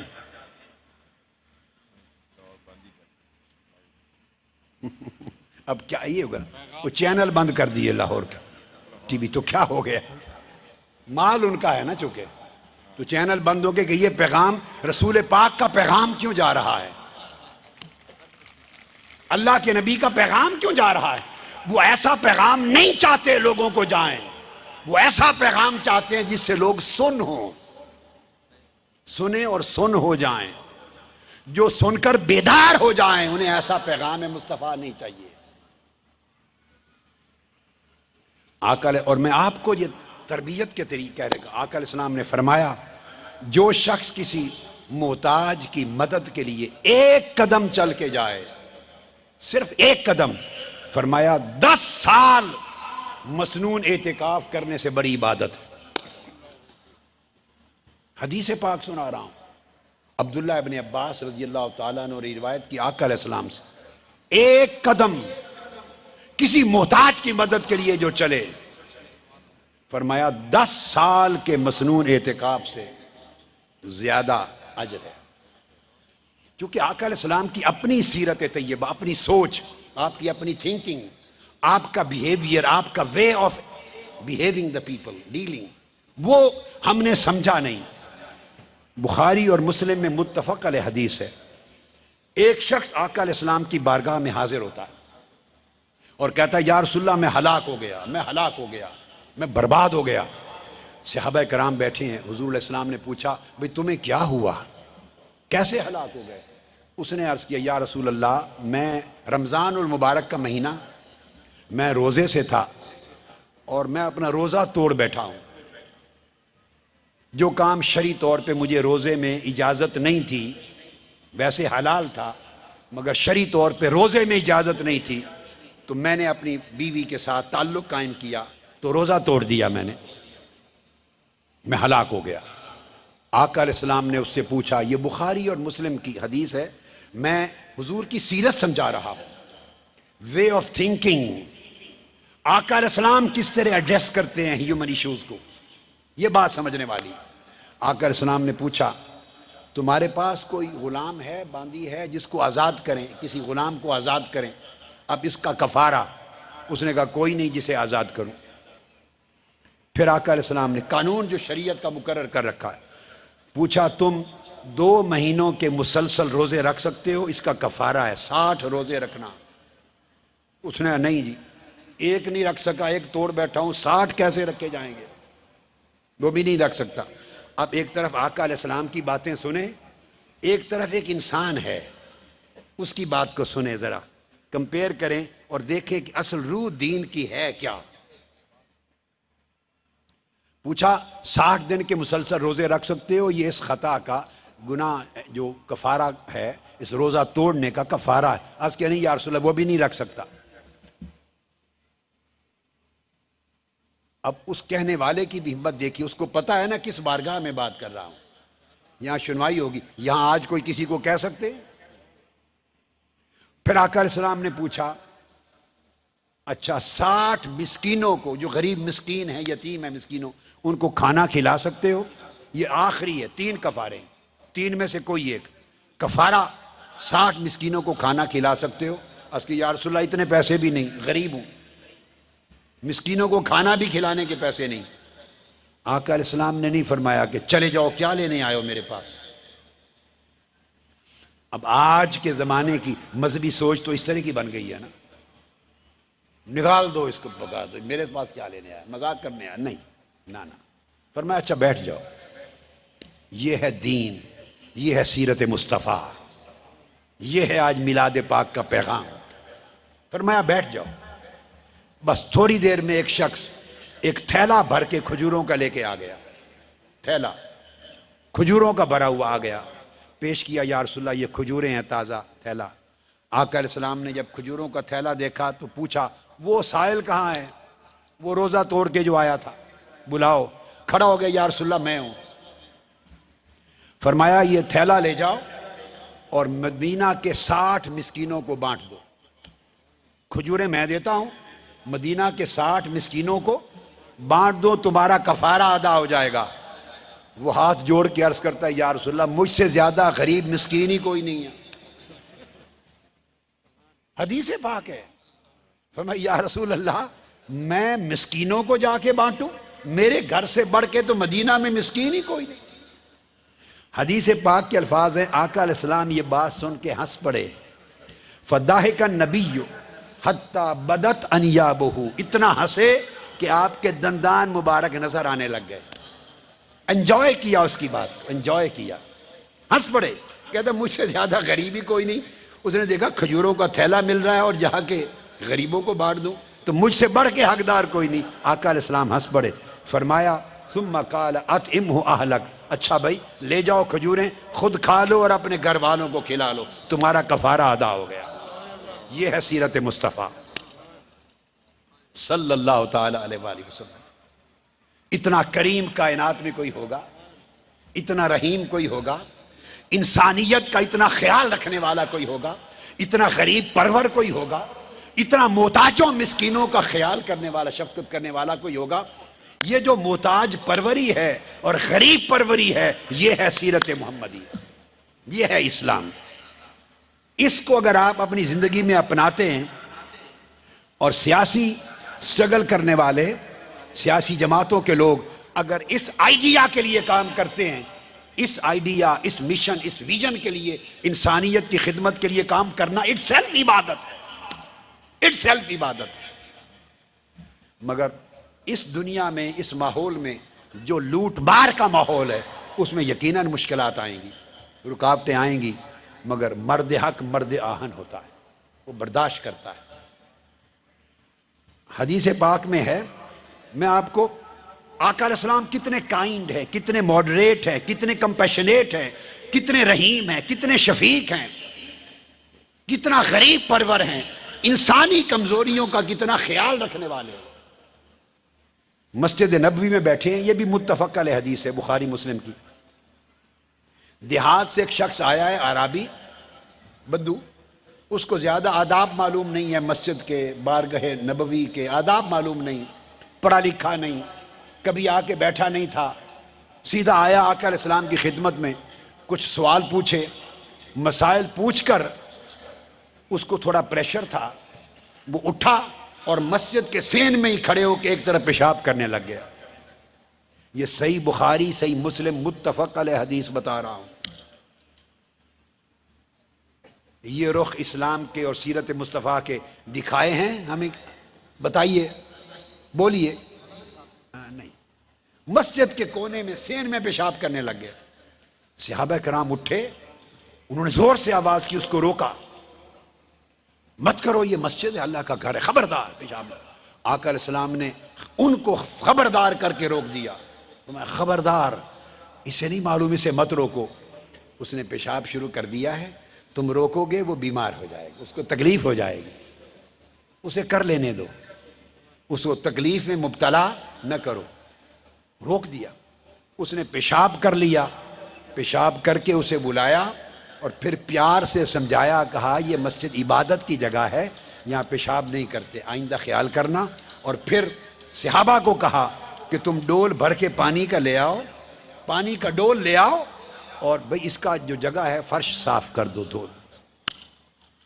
یہ ہے بیہیویئر تاجدار کائنات صلی اللہ علیہ وآلہ وسلم کا، شفقت کا بیہیویئر ہے. یہ شفقت کا بیہیویئر ہے. اگر ہم سوچ یہ اپنے اندر پیدا نہیں کرتے تو ہم نے آقا علیہ السلام سے محبت نہیں کی، ہم نے آقا علیہ السلام کی غلامی نہیں کی، ہم نے آقا علیہ السلام کی سیرت پاک کو نہیں سمجھا، ہم نے آقا علیہ السلام کے میلاد پاک کی عظمت کو نہیں سمجھا. ہمیں اس میسج کو اپنی زندگی میں اپنانا ہوگا، پریکٹس کرنا ہوگا. ایک اور حدیث ہے، وہ بھی بخاری مسلم کی متفق علیہ. آقا علیہ السلام تشریف فرما ہے، آپ کے سامنے سے ایک جنازہ گزرا، کسی شخص کی ڈیتھ ہو گئی اور جنازہ لے کے گزرے اس کے اعزاء اقارب. جو ہی آپ نے جنازہ دیکھا تو آپ اس انسانی جنازے کے احترام میں کھڑے ہو گئے. آپ کا معمول تھا جس کا بھی جنازہ گزرتا آپ کھڑے ہو جاتے احترام میں، حالانکہ ساری انسانیت آپ کے قدموں کی دھول پر قربان. ہر ایک کو عزت و تکریم آقا علیہ السلام کے نالین پاک کے صدقے سے ملتی ہے، آقا علیہ السلام کے جوڑے کے صدقے ملتی ہے، مگر ہر جنازے کے لیے کھڑے ہو جاتے. جب آپ کھڑے ہوئے تو آپ کے ساتھ کچھ صحابہ کرام تھے. انہوں نے حضور علیہ السلام کے کان میں کہا، یا رسول اللہ، یہ جس کا جنازہ ہے یہ شخص یہودی تھا. کان میں کہا یا رسول اللہ، یہ یہودی تھا. آقا علیہ السلام نے اس کی بات سنی اور فرمایا فقال الیست نفسا، ارے بتانے والے کہ یہودی تھا، بتاؤ انسان نہیں تھا؟ میں انسان کے جنازے کا احترام کر رہا ہوں. اس سے غرض نہیں ہے اس کا مذہب کیا تھا، یہ انسانیت کا احترام ہے. مسلمان جنازے کی خاطر نہیں کھڑا ہوا، انسان کے جنازے.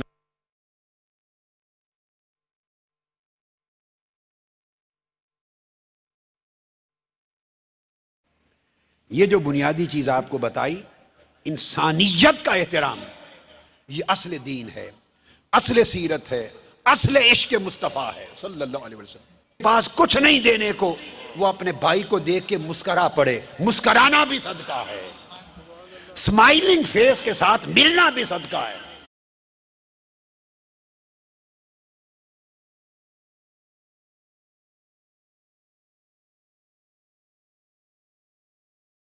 تو ایسی بات کر سکتے ہیں، آپ تو ایسی بات کر سکتے ہیں. آفتاب صاحب ہیں، مگر وسیم آفتاب صاحب، وسیم دونوں نام ساجے ہیں نا. یہ بھی آج آقا کی سیرت پاک کا فیض ہے کہ دیکھیے ایم کیو ایم جو مادر جماعت ہے، اصل قیادتیں پیدا کرنے والی، یہ سب ایم کیو ایم نے پیدا کی ہیں قیادتیں. اور وسیم بھائی اور سارے آج ایک سٹیج پہ بیٹھے ہیں. کسی اور سٹیج پر یہ دونوں جماعتیں اکٹھی ہو سکتی ہیں؟ یہ تاجدار کائنات کا فیض ہے، یہ آقا علیہ السلام کا فیض ہے، یہ آقا کی محبت کا فیض ہے، یہ حضور کی سیرت پاک کا فیض ہے.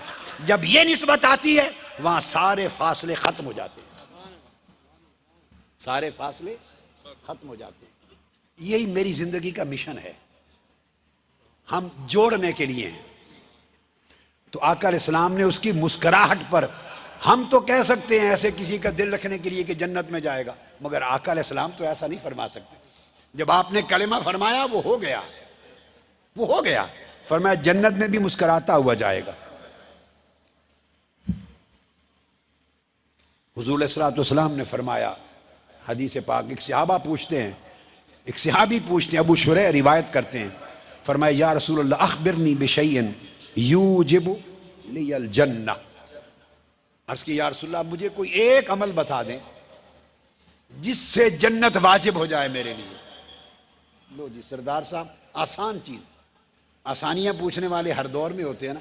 کہا جی لمبی چوڑی بات نہیں، کوئی ایک صرف چیز بتا دے، ایک جس سے جنت واجب ہو جائے. اپنے دین کو سمجھو، آقا علیہ السلام کی سیرت پاک کو سمجھو. یہ پیغام نہیں رہے آج.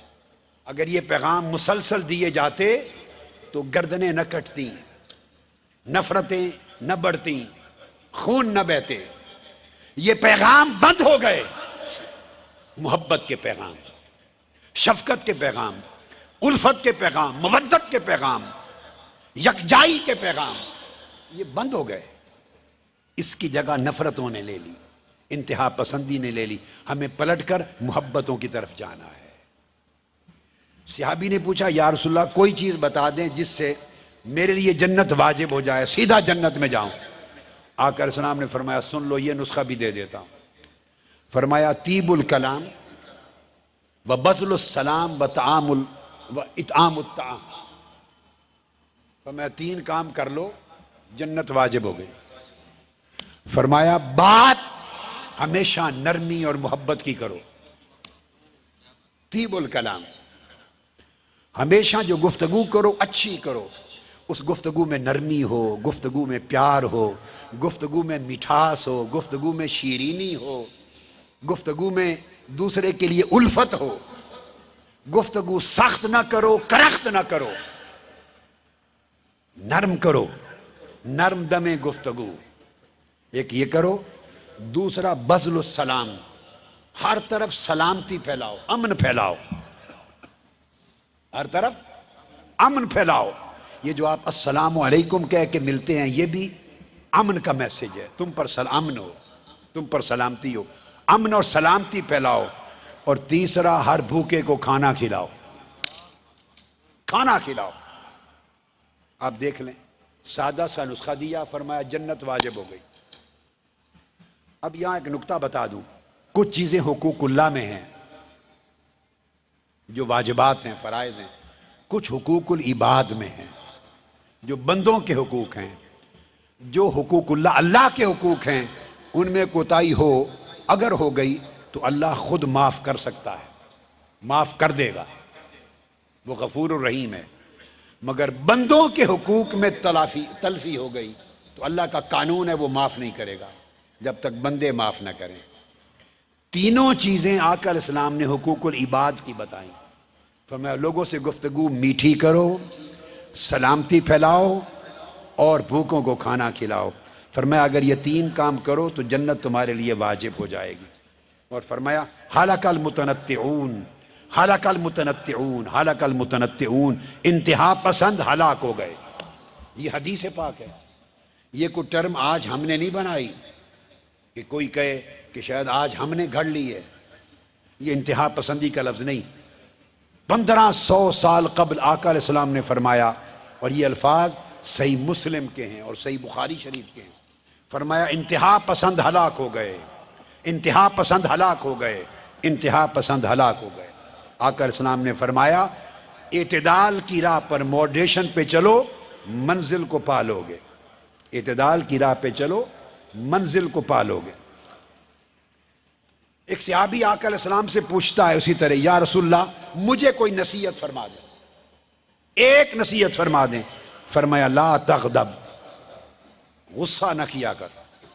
اس نے کہا آقا کوئی اور نصیحت فرما دیں. فرمایا لا تغضب، دوسری نصیحت بھی یہ ہے کہ غصہ نہ کر. اس نے عرض کیا آقا کوئی اور نصیحت فرما دیں. فرمایا لا تغضب. اس نے 3 بار پلٹ پلٹ کے سوال کیا. آقا علیہ السلام نے ہر بار ایک ہی جواب دیا، لا تغضب، غصے کی آگ بجھا دو. ارے یہ غصے کی آگ ہے جو نفرتیں پیدا کرتی ہے، جو گلے کٹواتی ہے، جو ایک دوسرے کا مال لوٹتا ہے، بندہ عزتیں لوٹتا ہے، خون بہاتا ہے، درندہ بن جاتا ہے. اگر غصہ کی آگ جو بھڑک اٹھی ہے یہ بجھ جائے تو درندہ سے پلٹ کر بندہ بن جائے گا، انسان بندہ بن جائے گا. گفتگو کو ختم کرنے کے لیے آخری نقطے پر آ رہا ہوں گفتگو، اور بڑا امپورٹنٹ میسج ہے. یہ ساری باتیں انسانوں کی تھی. یہ جو سیرت محمدی صلی اللہ علیہ وسلم، سیرت نبوی صلی اللہ علیہ وسلم اور قیام امن، جتنی باتیں اس وقت تک کی میں نے آقا علیہ السلام کی سیرت طیبہ کی، آقا علیہ السلام کی حدیث پاک کی، سنت مبارکہ کی، یہ سب انسانوں سے متعلق تھی. اسی طرح ہے. اب اختتام پر سن لو کہ سیرت پاک اس سے بھی کہیں وسیع تر ہے، اس سے بھی وسیع تر ہے. آقا علیہ السلام نے فرمایا، اور یہ حدیث ابو داؤد اور نسائی کی ہے. آخری بات انسانوں کی کر لوں. آقا کا انداز دیکھیے، قربان جاؤں یا رسول اللہ، قربان جائیں آپ کی شفقتوں پر، آپ کی رحمتوں پر، آپ کی محبت بھری ہستی پر.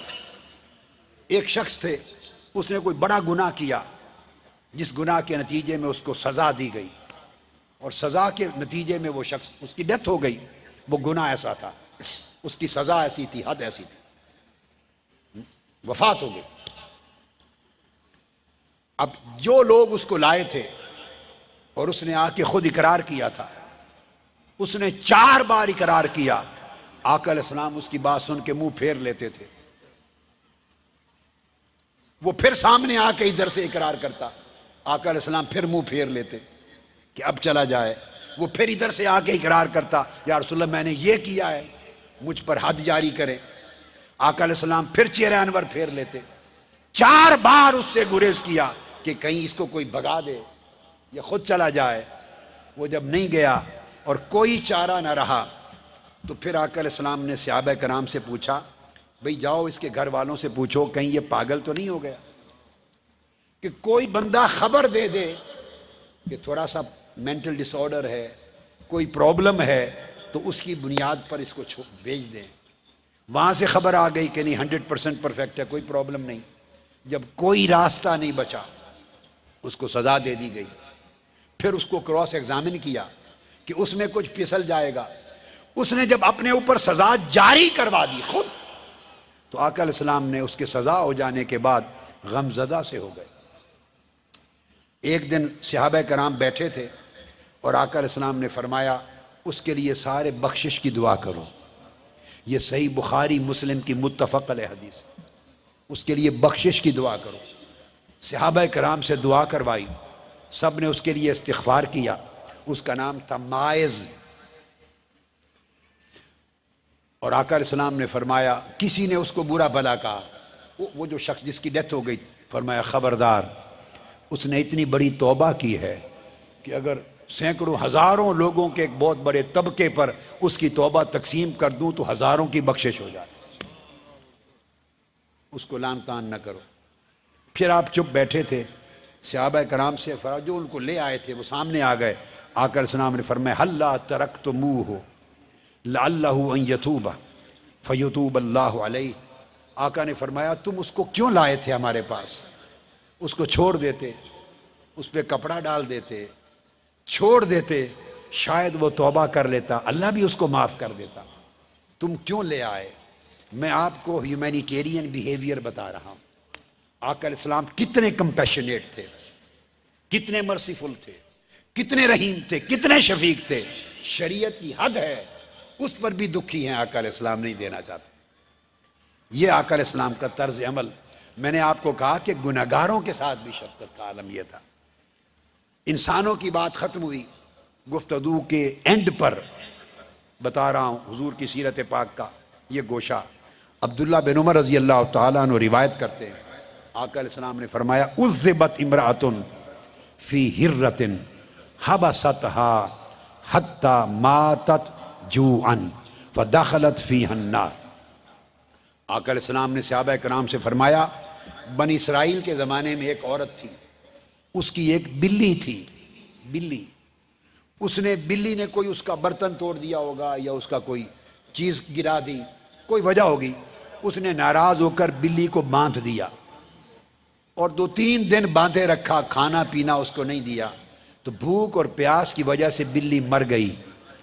آقا علیہ السلام نے فرمایا اس بلی کی جان لینے کی وجہ سے اللہ پاک نے اس عورت کو دوزخ میں پھینکا، اس کے سارے عمل برباد گئے، جو کچھ عمل کرتی رہی تھی سارے جل گئے، برباد ہو گئے، ایک بلی کی جان لینے پر اسے دوزخ دی گئی۔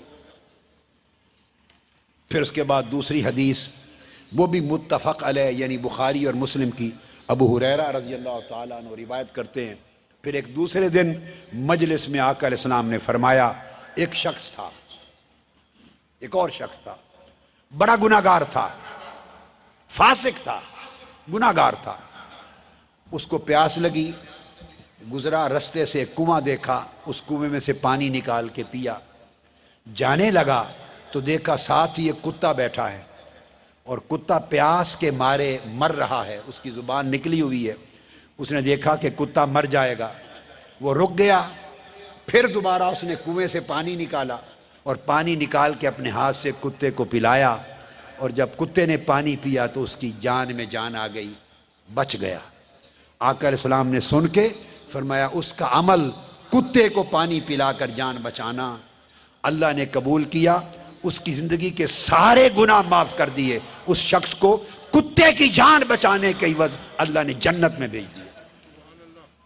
اس ایک عورت کو سارے اعمال ضائع گئے، بلی کی جان لینے کے باعث جہنم میں دھکیلا گیا، اس شخص کے سارے گناہ معاف ہوئے، اس ایک کتے کی جان بچانے کے باعث اللہ پاک نے اس کو جنت عطا کی۔ اور جب اسے یہ حضور بیان کر چکے تو صحابہ کرام نے پوچھا یا رسول اللہ صلی اللہ علیہ وسلم وَإِنَّ لَنَا فِي هَذِهِ الْبَهَائِمِ الْأَجْرًا، کیا ان کتوں اور بلیوں کے معاملے میں بھی اجر ملتا ہے؟ کتے اور بلی کے ساتھ اگر ایسا کوئی میٹر ہو اس پہ بھی اجر ملتا ہے؟ فقال فی کل کبد رطبۃ اجر، فرمایا ہر جاندار شے، ہر جاندار شے، کتا ہو یا بلی، اس کے ساتھ بھلائی کرنے پر اجر ملتا ہے۔ تو اسلام تو وہ دین ہے جو کتے کے ساتھ بھی زیادتی کی اجازت نہیں دیتا۔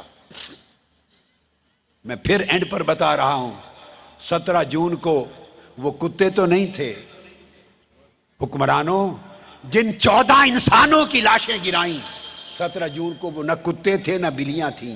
یہاں تو کتے کی جان بھی نہیں لے سکتے آپ سیرت مصطفیٰ میں اور دین مصطفیٰ میں، آقا کے دین میں، اس کی جان بچانے سے جنت ملتی ہے، اور کتے بلی کی جان لینے سے دوزخ ملتی ہے، اس کی ناحق جان بھی نہیں لے سکتے۔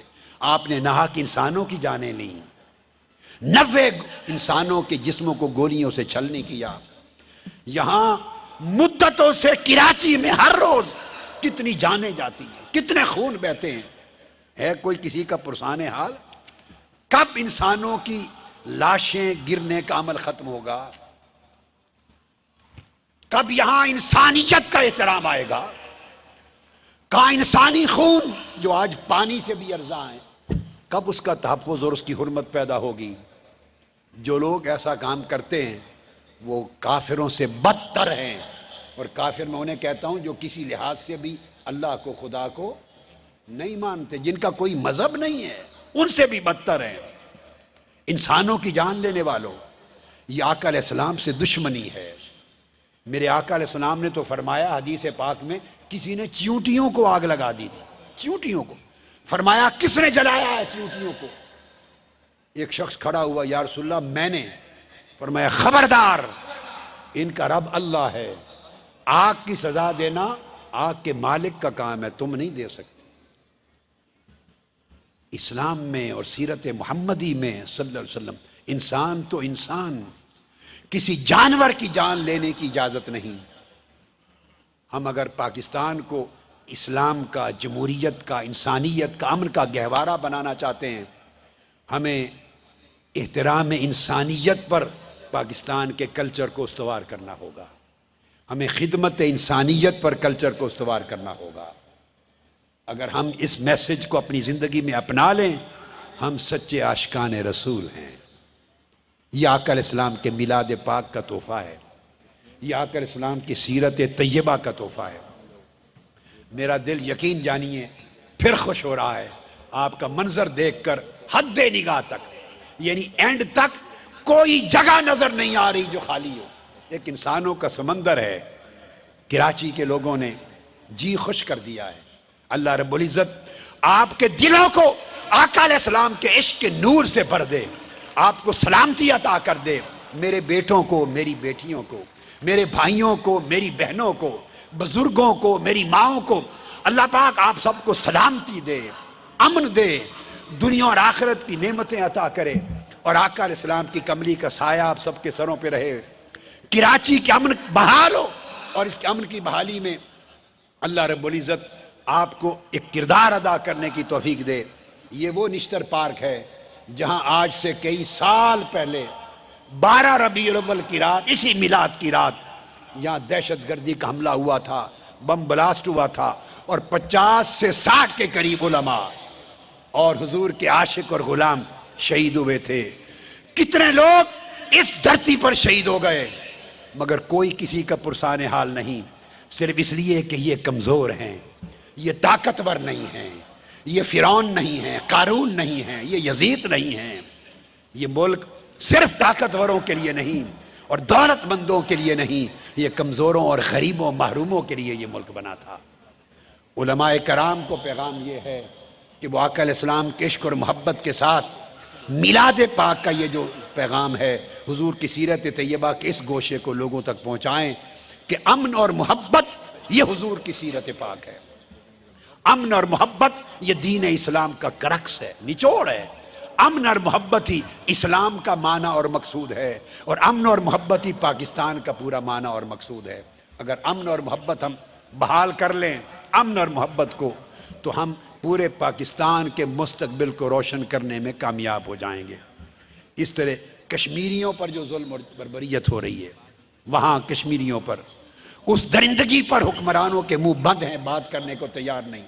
ہم ان کی مذمت کرتے ہیں، اس جبر کی بربریت کی جو کشمیری قوم کی ہو رہی ہے، اور ہم پوری عالمی برادری سے مطالبہ کرتے ہیں انسانیت کے نام پر وہاں بھی انسانیت کے خون بہانے کو روکا جائے، اور سکھوں جو برادری ہے پورے وہاں بھی قتل عام ہو رہا ہے، ان کو بھی حفاظت دی جائے۔ پاکستان کے اندر بھی مسلم ہو یا نان مسلم، ساروں کی جان و مال کی حفاظت کو یقینی اگر ہم نہیں بناتے تو پھر نہ اسلام پر ہم عمل پیرا ہیں، نہ آئین پر، نہ قانون پر، نہ پاکستان کا کوئی مقصد رہ جاتا ہے۔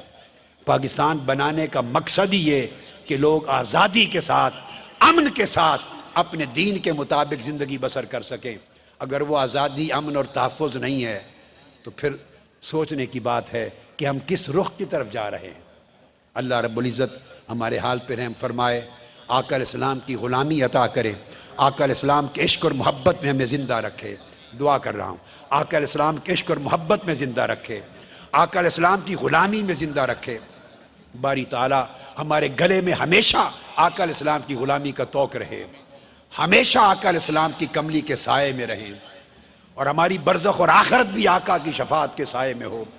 انسانیت کو امن ملے، عالم اسلام کو امن ملے، پورے پاکستان کو امن ملے، کراچی کا امن میرے مولا بحال فرما، آقا علیہ السلام کے نالین پاک کے صدقے کراچی کا امن بحال کر، سندھ کا امن بحال کر، پنجاب کا امن بحال کر۔ جب تک پنجاب سے دہشت گردی اور دہشت گردوں کی پناہ گاہوں کا خاتمہ نہیں ہوتا، نہ کوئی وزیرستان بچے گا، نہ کوئی اور ملک کا علاقہ بچے گا۔ دہشت گردی پلٹ کر آ جائے گی، پلٹ کر آ جائے گی۔ ہمیں دہشت گردی کی جڑوں کو ختم کرنا ہوگا۔ پاکستان کی حفاظت فرما میرے مولا، آقا علیہ السلام کی محبت کا دامن ہم تھامے رہیں، آقا علیہ السلام کے عشق کا دامن تھامے رہیں، آقا علیہ السلام کی غلامی کا دامن تھامے رہیں، آقا علیہ السلام کی ہمیں معرفت نصیب ہو، قبر میں بھی حضور کی پہچان اور معرفت ہو، آخرت میں بھی آقا کی کملی میں رہیں۔ جن بیٹوں اور بیٹیوں نے، بھائیوں اور بہنوں نے، بزرگوں نے، ماؤں نے آج ایک سمندر جمع کیا ہے، ایک عظیم الشان میلاد مصطفیٰ کا اجتماع کیا ہے، اور سیرت محمدی کا اور قیام امن کا پیغام سننے کے لیے دور دراز سے آئے ہیں، میرے مولا انہیں سلامت رکھ، ان سب کو آباد رکھ۔ ساروں کو جنہوں نے تعاون کیا، وسیم اختر صاحب نے اپنی کراچی کے میئر کے طور پہ، اور حکومت نے، سندھ کی حکومت نے، ہمیں سندھ میں، کراچی میں کبھی مشکل نہیں آتی، اللہ کی عزت کی قسم، رہتا بے شک لاہور میں ہوں، مگر یہاں آتا ہوں تو اپنی جگہ سے بڑھ کر یہاں امن، سکون اور محبت ملتی ہے، بڑھ کر پیار ملتا ہے۔ اللہ پاک آپ سب کو سلامت رکھے۔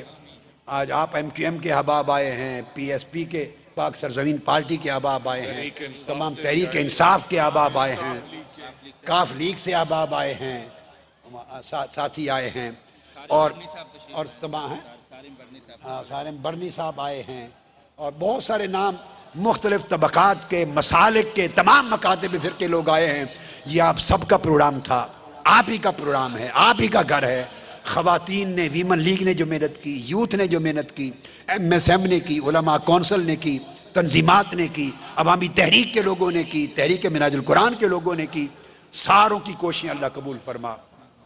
انہوں نے تعاون کروایا، بڑا شاندار اہتمام کیا، ان کی کاوشیں قبول کر میرے مولا کراچی کو اس کا اختیار اور طاقت عطا فرما، کراچی کو اس کا امن عطا فرما، کراچی کو اس کا سکون عطا فرما، کراچی کو اس کی رونق عطا فرما۔ تو حفاظت فرنے والا ہے، تو مومن ہے، اس کو امن عطا کر دے، اپنے امن کی چادر دے سارے پاکستان پر، سارے عالم اسلام پر، پورے عالم انسانیت کو۔ اور اس اہتمام کرنے والوں نے میلاد پاک کے مہینے کی ابتدا بہت عظیم الشان پروگرام سے کی ہے۔ مولا اس میلاد پاک کے صدقے انہیں آباد اور شاداب رکھ، اور ہمیشہ پر امن رکھ اور پر رونق رکھ، اور دنیا اور آخرت میں اپنی نعمتوں، برکتوں اور سعادتوں کے ساتھ سب کو مالا مال فرما۔ وصلی اللہ تعالی علی سیدنا و مولانا محمد۔